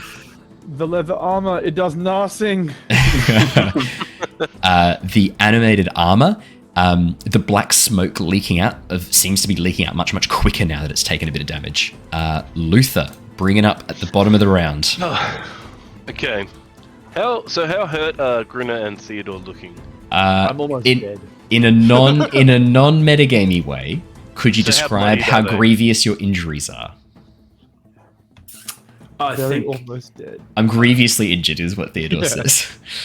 about half of my ribs are broken. Oh, for fuck's I'm sake! If you're gonna give it a percentage, you may as well just say I've got 4 hit points left out of 8. No, No. I got punched. Describe it in the zone in the. He's got a bloody mouth. He's Yes. not looking great. Perfect. Maybe an arm's broken. One of his My ribs arm is is cracked. bent at an Yeah. unnatural angle. One of Theodore's arms is useless. It looks like I'm the crawling. hit has dislocated his shoulder and cracked a rib. This dark bruise already starting to blossom up one side of his chest and face. You can see the bruise through my fur. Like, Yeah, that's how bad it is. It's His fucked. fur is bruised. That's how Yeah. bad it is. Yeah. Do I? Because like I was just gonna use my heavy crossbow. Did you want to ask about the armor? Okay, how banged up is the armor looking? Yeah, the helmet's missing. Grinner's just torn that off. A few of the plates have been pretty badly damaged by the combined attacks of Theodore tearing through them and Jonor setting fire to them. It looks like Tithla did some pretty serious damage to it as well. It's not looking great. Look, so Oh no, Tithla missed. No, sorry, it doesn't look like Tithla did anything. Everyone, There There is an arrow in the wall behind. There's an arrow right where the helmet would have been if it had not been removed. Yeah. So I normally use like the crossbow for now, but these guys look fucked up. So I'm going to. I don't have the crossbow out, so I'm gonna basically equip 2 daggers, one in each Yep. hand. And then I'm going to basically just move. Can I move past through? I can move past like Tithla. you can just step over it. Yeah. So I'd come into here. No, does this give us? Do we do the flanking stuff? So Is that a flanking +2? gives you a +2 to AC. Yeah. So basically, like I should say, not +2 to AC, a +2 to attack on either side. So Okay. rather than advantage, I run the variant flanking rules for creatures and for you guys, because otherwise advantage is nuts, man. Yeah, that's fine. Okay, so Same look, for cover and I'm half cover. So basically- half cover gives you +2 to AC. Full cover gives you you can't be hit with full cover, and if you've got quarter cover, it's +1 to AC. Is there 3/4 cover? Is that a Nah, thing? not really. I don't really use that because that's very confusing. And also, like, what's the difference mechanically? fine. like how like quarter cover on top of a half. yeah, cover. exactly. But like, how do you like what justifies that difference, right? Like, oh, Full only cover for the body, and then there's like a half my face. yeah, I out. can see through a gap. Yeah, no, so I don't run that because it doesn't make That's much sense to cool. me. Well, look, we Streamlined. need another body. Ironically, I think I have the highest armor class, even though I'm just wearing studded leather. So Quite I'm possibly. gonna jump in. You've got and good I'm gonna decks, throw another though. body. Yeah, I'm gonna throw another body into the mix. And I'm gonna do two dagger attacks. So first one will be like just a regular attack. 12 to hit, they'll miss. I take it. 12 misses as you strike down with the dagger. Off the armor makes this awful noise. Just gonna remember the 2-weapon fighting. How does that work again? You make an attack without your proficiency bonus for the next one, so it's just your offhand attack using just your dexterity. Okay, I believe. You don't. Okay, when you take the attack action, attack with a light melee weapon, like, you don't add your ability modifier to the damage of the bonus attack. Yep. However, that modifier is, unless that modifier is negative. So damage, but to actually hit is fine. Oh, it's still so the hits. Yeah. Sorry, I didn't just not phrase that damage. very well. It's just not the damage. So yeah. I'm gonna do my normal dagger attack. Yep. So, so 10 12. again. So the 12 would go to a 14 as well because it's +2, but I think they Yeah. both miss. No, they do both miss. So yeah, 14 for the first, 12 for the second. As the second dagger strikes in, you try to get a gap between the plates, but it just moves at the last second, and your dagger off the side of the armor, just not being able to strike through. I'll stay where I am. Alrighty. Tithla. Chat have gone, wow, single animated armor is really beating their asses. Yeah, these guys are level 1. Everything's kicking their ass. Tithla. Level 1. Level 1. Tithla's not happy, so she's gonna get ready, draw a bow, take a shot, and then run up at it, try and make some noise and distract it. So Ooh, okay. So you're not gonna make an attack? Oh, you are gonna make an So attack. do the then attack distract. first? Yep. 18. That is enough to hit as the arrow straight through inside. Yep, absolutely. 4 damage. Not bad, not bad. I will mark that off. and then she's going to run up and say, "Oi, leave him alone! You don't know everything!" And it's like waving her finger up at it. Can you make me a check, please? Could it please be something charisma based? I will allow performance. I would allow intimidation. I would allow persuasion, trying to sort of get its attention. Could I also add a bonus maybe to this, because now there's I've done a lot of attacks from that same area where Tithla is. No, drawing attention you further. may not, because you did not use your turn to assist with the dancing around. However, I will take that into consideration. I'll make it an easier DC. 8.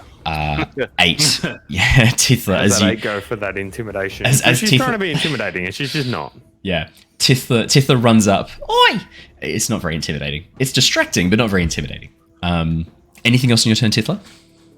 Not just trying to be the center of attention. Okay. Well, you succeed for these guys, but not this thing doesn't seem to give a shit. Alrighty. Next up in the initiative, we have Grinner. Grinner, this thing's pissing you off. I'd say it's punched you. It's not showing you the respect. I'm pretty cranky about it. This isn't nice fighting. This is dirty fighting. This is dirty fighting. How does your flanking rule work? Because that's not normal D&D rules. So just what I described before. So if you are flanked, so for example, you have flanking on this with Luther, you get a +2 to your attack. +2. Okay, cool. Yeah, because it's just better than the advantage.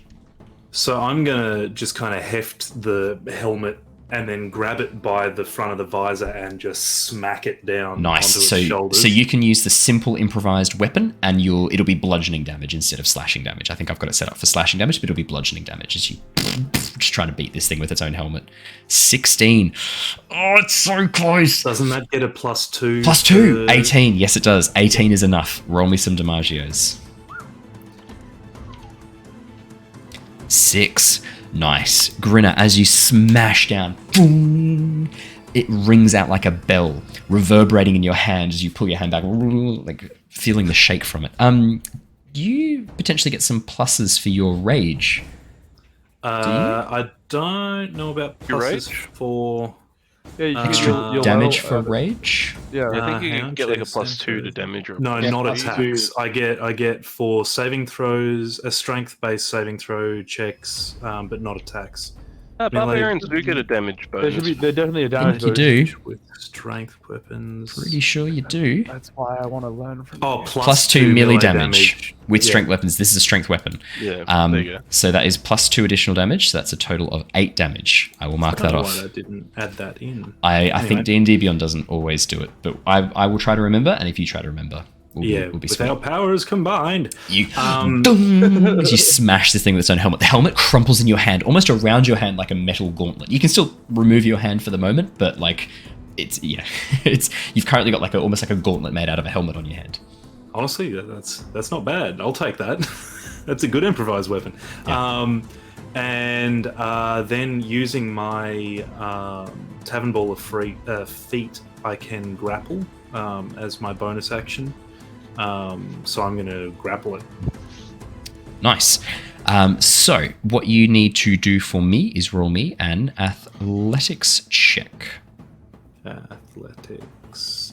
And is that strength-based athletics? Strength-based is always is always So I strength-based. get that with advantage because I'm raging? Yes, you do. Cool. I don't mean to be a stickler, but he's also exhausted. That rolled 3 times. Oh, so that would be a disadvantage. So we'll just take the first one. That's a good point. Cool, No, so that's a good point. 17. 17. Yeah, no, Targeting. No, No. it's good. I That's why reward the rule's such. there. I reward such ass licking and for sucking up to the DM and helping with rules. I award you 1 thumbs up. As he thought for a second he was getting an First thumbs up of the inspiration. campaign, everybody. First thumbs up of the campaign. I don't give them out like inspiration. The thumbs up are very rare. That's even more special. As Grinner, as you start smashing this thing, you just rage and grab onto it, trying to grapple it. You are able to hold it still for the moment. Its movement speed is now 0. Great. That is your full turn, I imagine, unless you're going to try and drag it somewhere. Well, yeah. So would dragging it Half count as your part of movement. an action? Okay. No, so you can drag it. It's just it uses your movement to try and pull it with you. So it's half your movement. You can now move while you're dragging this thing. Because I want to move it down to the space in between me and Theodore. Okay, yeah, that's pretty. You just rotate it around. Jonor's not there. Jonor's at the bottom of the staircase, so Jonor, you don't have to panic. But yeah, you pull it away from Luther and Tithla. Do they get attacks of opportunity? No, because it's a not force movement. Yeah, it's a force movement. Oh, okay. Okay, that's all I'm doing then. Theodore, you're up next, my man. We jumped in so you guys wouldn't get hit. I know, and Grinner's just like, oh, I've got this. Now he's not flanked. Yeah, exactly. My Blind raging. hand's getting big. Yeah. Another, yeah, absolutely. You Boom. focus. 20. Ooh, this could be good. This You are could be good. hitting consistently. 7. Theodore, how would you like to do this? Nice. Claws all up in a line, just straight through where the heart would be on a not animated thing. Nice. As your massive bear claw just pushes through the center of this thing's chest, the breastplate rips around. The space where Jonor had weakened it with that firebolt fails, and the breastplate cracks in half, and the armor just begins leaking this black smoke rapidly. It pushes up into the air, almost just vaporizing, and the armor begins falling apart piece by piece, leaving you with this section of crushed breastplate still attached around your wrist, as that then cracks and then falls to the floor. The armor falls apart and into pieces, and you are out of initiative. As it starts to fall apart, I'd like to just push it over the balcony. On down the middle of the stairwell. So Jonor's right not onto underneath. Jonor, on the middle, like diagonally into the middle of the. As you push it, Jonor, you hear this rattling, and as you look up, sections of armor just being raining down from the ceiling above you. You crouch underneath one of your spell books, trying to protect your head as this armor just crashes onto the floor. The sound of this, a very manly cry. The sound of this smashing, crashing, hollow armor echoes throughout the entire manor house. You hear it just echoing back and forth throughout the entire space. Great. I think we're going to pick up her arrows. Yeah, absolutely. I'll take us back to the webcams, but yeah, you are now out of initiative. I think everyone will fall silent for a sec as like we hear the clank, clank, clank, clank. In that moment of silence afterwards, do we hear anything? Ooh, can you make me a perception check, please? Crit. 25. Natural 20, 25. You hear a voice coming from the room to the south in relation to where you guys are. Here? Yep, through the door and right next to Grinner. Hello? Is somebody there? Immediately just slap my hand on my chest and cure some wounds. Nice. Yep.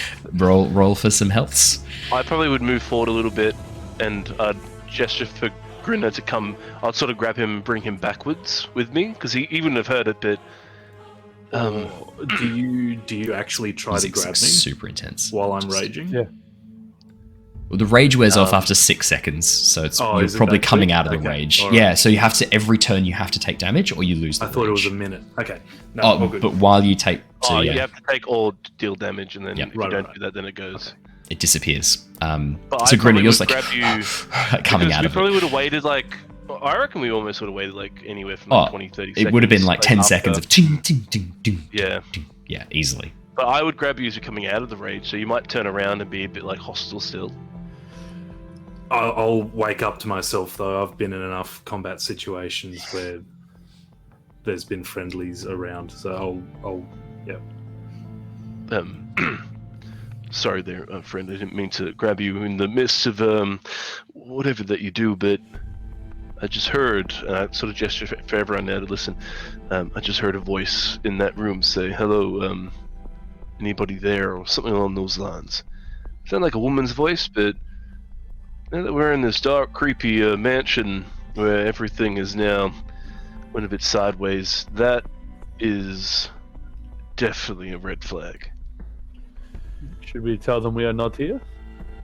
I don't know if that's going. We could try that. No, we are not here. It is not us. Not in. Are But- you here? Hello? Hello, I can hear you out there. No, you can't. Do you know Fenric? Did you say Fenric? Yeah, he's. Yeah. Yeah. Let's talk about one of the twin. Yeah, no, I'm just wondering how this Fenric person... Sage Spark. Wondering how this person would respond. No, I don't know Fenric, but I'm looking for Michael. What? Who's Michael? My baby. Bloody. Does this door open inwards or outwards? This door opens away from you. So from your perspective, outwards, but inwards into the next room. Is now confirmed. Michael is the son. Is your baby a 16-year-old goblin girl? No, No, he's my name's Tithla, not Michael. he's a 6-month-old healthy baby boy. He was with his father, Gustav. And then it's all silent for a second. Hello? I thought I heard voices. No. Who's got a rope? We're locking this fucking door. Wait, no, we should definitely look. I think there's a mystery afoot here, and even though there's heaps of shit going on, I think we need to investigate it. It's Yeah, as this'll be spooky where as all get out. That is definitely a dead lady on the other side of that fucking door. You're probably right. What? Wait, what? What? Why is there a dead lady? Oh, it's definitely probably a dead lady, but she may also have our missing adventurers. Or at very least, just the emblems we need to take back. Look, Yes. I can't punch a fucking ghost, right? Yes, you can. Not Have with you that tried? attitude. Yeah, have you ever tried to punch You the danced ghost? with one. Yeah. You tried to pick up with the ghost? It makes sense. You know what? You This got one a probably fucking has more point there. teeth. Wait, sweetheart, how many teeth you got? You got an anchor tattoo on your arm? I have no tattoos, sir. I have all my teeth. Yeah, well, it's not the same Bit lady. upper is it? class for you then, isn't it, look, I Grinner? think- Yeah, no, she's out. I think we need to. Talk to this. So Luther's going to push past Grinner and creak open the door, and use Yeah. a mirror to. Oh, she's standing right there. Yeah, as you open the door, you see a woman with it looks quite dark in the picture, but it's light brown hair braided back, wearing a maid's apron over a light blue sky dress, partly transparent, hovering about 2 feet off the floor. Hello.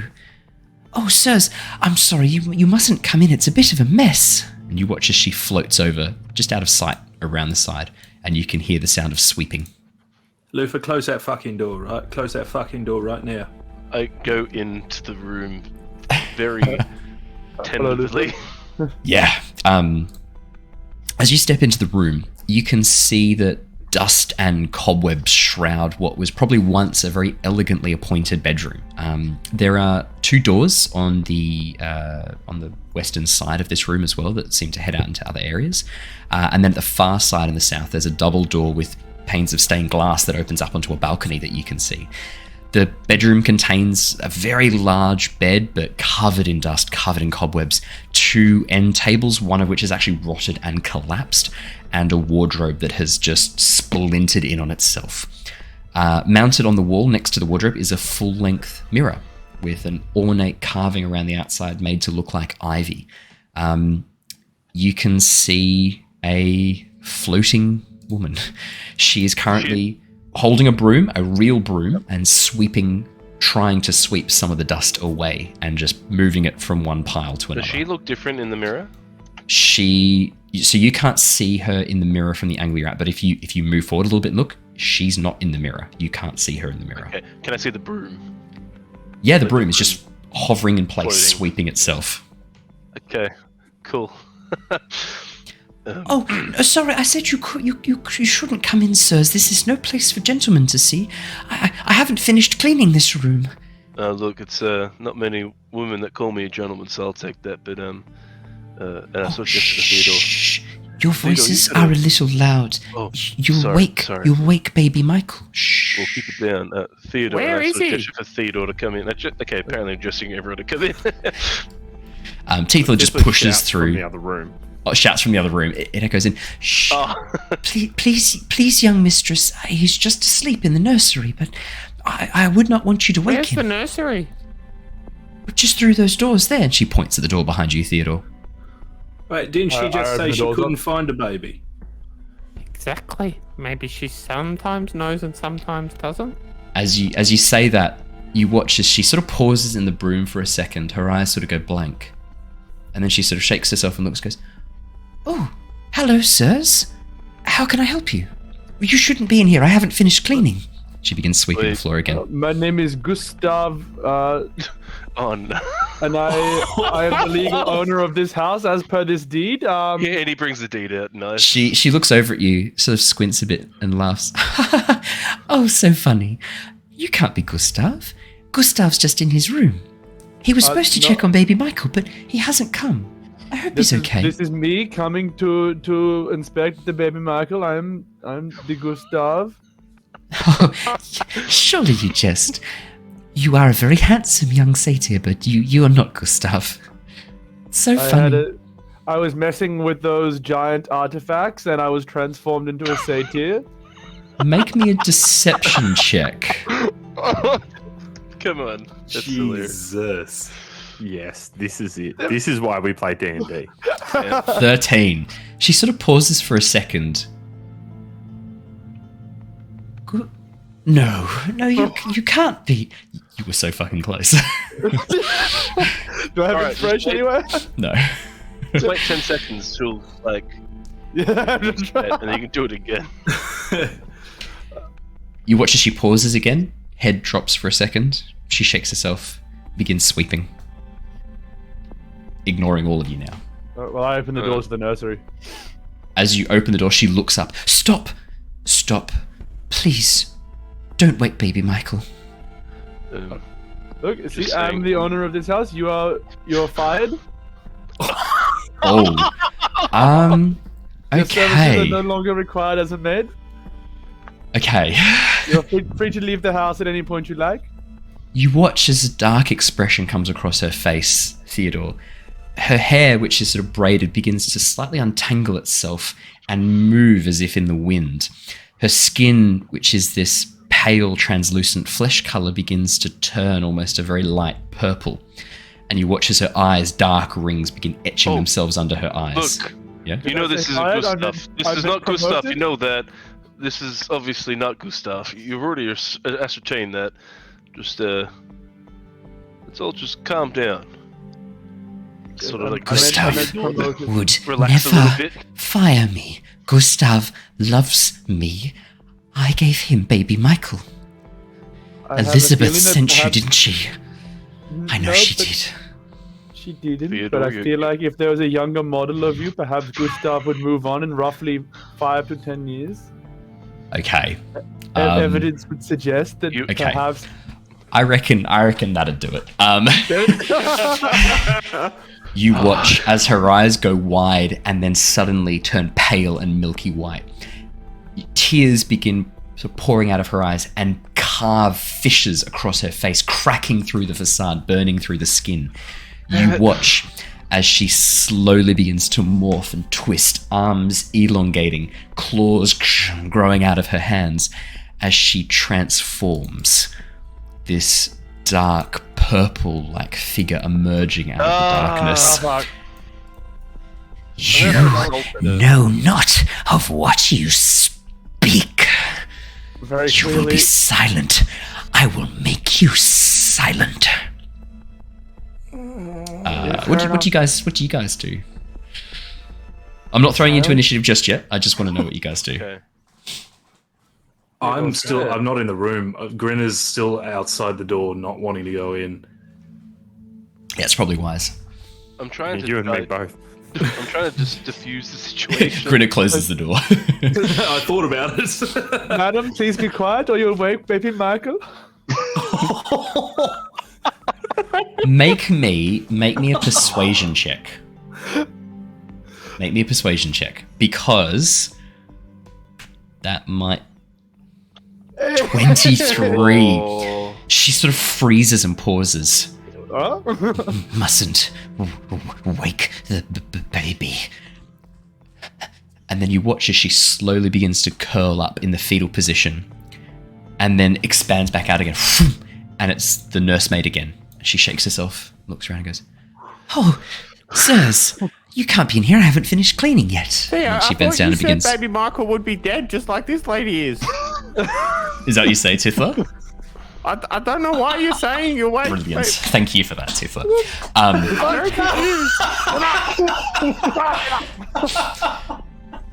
I part of me is like, I assume you're kidding. I'm going to be a really nice DM. Do you say this? I don't understand why. Beautiful, brilliant. Thank you very much. Can somebody answer my question? Just wanted to double check. concerned about You the watch baby as that's again already dead. Fucking hell. the form just tears itself into the spectre, which screams, flies through the wall at the person who just said baby Michael's dead. You watch as it emerges hovering over the staircase and grabs at you, Tithla. Don't say such things, as she shakes you. This might hurt. Fuck, I love your characters so much. Well, enjoy it because you won't be around for very long. Tithla, does a 17 hit you? Oh, just, yep. I need you to make me a Constitution saving throw as you take 9 points of necrotic damage. 18's good. Your maximum hit points are not reduced by that amount. Sorry, was that 9? Nine damage as she grabs you, and as she shakes you, the life begins draining out of you. You feel your essence being pulled into this thing, and you watch as your soul, part of your life essence, is pulled out into this creature as it begins shaking you. Don't say such things, as she just shakes you. I'm going to throw everyone to initiative. Actually, no. We are very much over time. I think we might end there, and we'll start next session. We'll start next session with that. But Where is she, chat. Owen? She's just moved through the wall and is now on the other side of Tithla. Okay. That is a good point. Sanity check. Yes, I think for Tithla, having a ghost that she hasn't seen, because Tithla hasn't seen this creature at this point, suddenly emerge through the wall and drain the life out of her, probably would be a sanity check. Tithla, I'd love a sanity check, please. Oh, it pops up with select ability. What ability? Just do I ignore that. Just pick? click cancel. It should just roll anyway. 9. Tithla, that's Is not that enough. +4, right? That's right. Yep. Because it should be plus your let me have a quick. It should be plus your intelligence or wisdom plus your constitution. Wisdom. It should be. What is it? Con So- and wisdom. Your choice of con plus wisdom or con plus intelligence. Okay, Your modifiers. cool. So your That's con 4's is right, cool. +2. Yep. +2, so 4. Tithla, that's not enough, and that is actually a fail of a little bit more than what you needed for this. I am going to have you. That is a fail by. Oh, it's a fail by exactly 5. So no, you don't reduce your sanity score by 1 because it's not a terrible fail. But you are terrified of this thing. As it reaches and grabs you, you start the next round with fear against this thing as I throw you into initiative, but we'll do that next session. Let me throw on a little I'll icon. Go to that. That checks out. Okay, that makes sense. What do you reckon? I reckon the bleeding eye is the best symbol for fear, as you literally just cry as you see this thing. Awesome. Alrighty. I think that is a good place to wrap up for tonight. We will come back in next session and see how that goes. Genuinely wasn't expecting you guys to be fighting Margaret, the nursemaid. No. But here we go. This is going to be great. We're almost good. Thank you so much, everybody, for coming and joining us for our Curse of Strahd campaign and for joining us for episode 2. Previous sessions are up on YouTube and on the podcast, also on Twitch for a couple of days as well, before Twitch just wipes them out. Thank you so much. Stay safe, stay well. We will see you all again next week for more Curse of Strahd. But don't forget, Tyranny of Dragons is on Wednesday. We are in the final few episodes of the campaign as the party prepare to face off against possibly Tiamat. So very much looking forward to that. Thank you, everybody, for coming and joining me. Thank you so much. I hope you guys have had fun, or at least had the shit scared out of you. I'll accept either. And I will, I'll catch you guys next time. Until then, stay safe, stay well. See you later. Bye. Farewell. Goodbye, guys.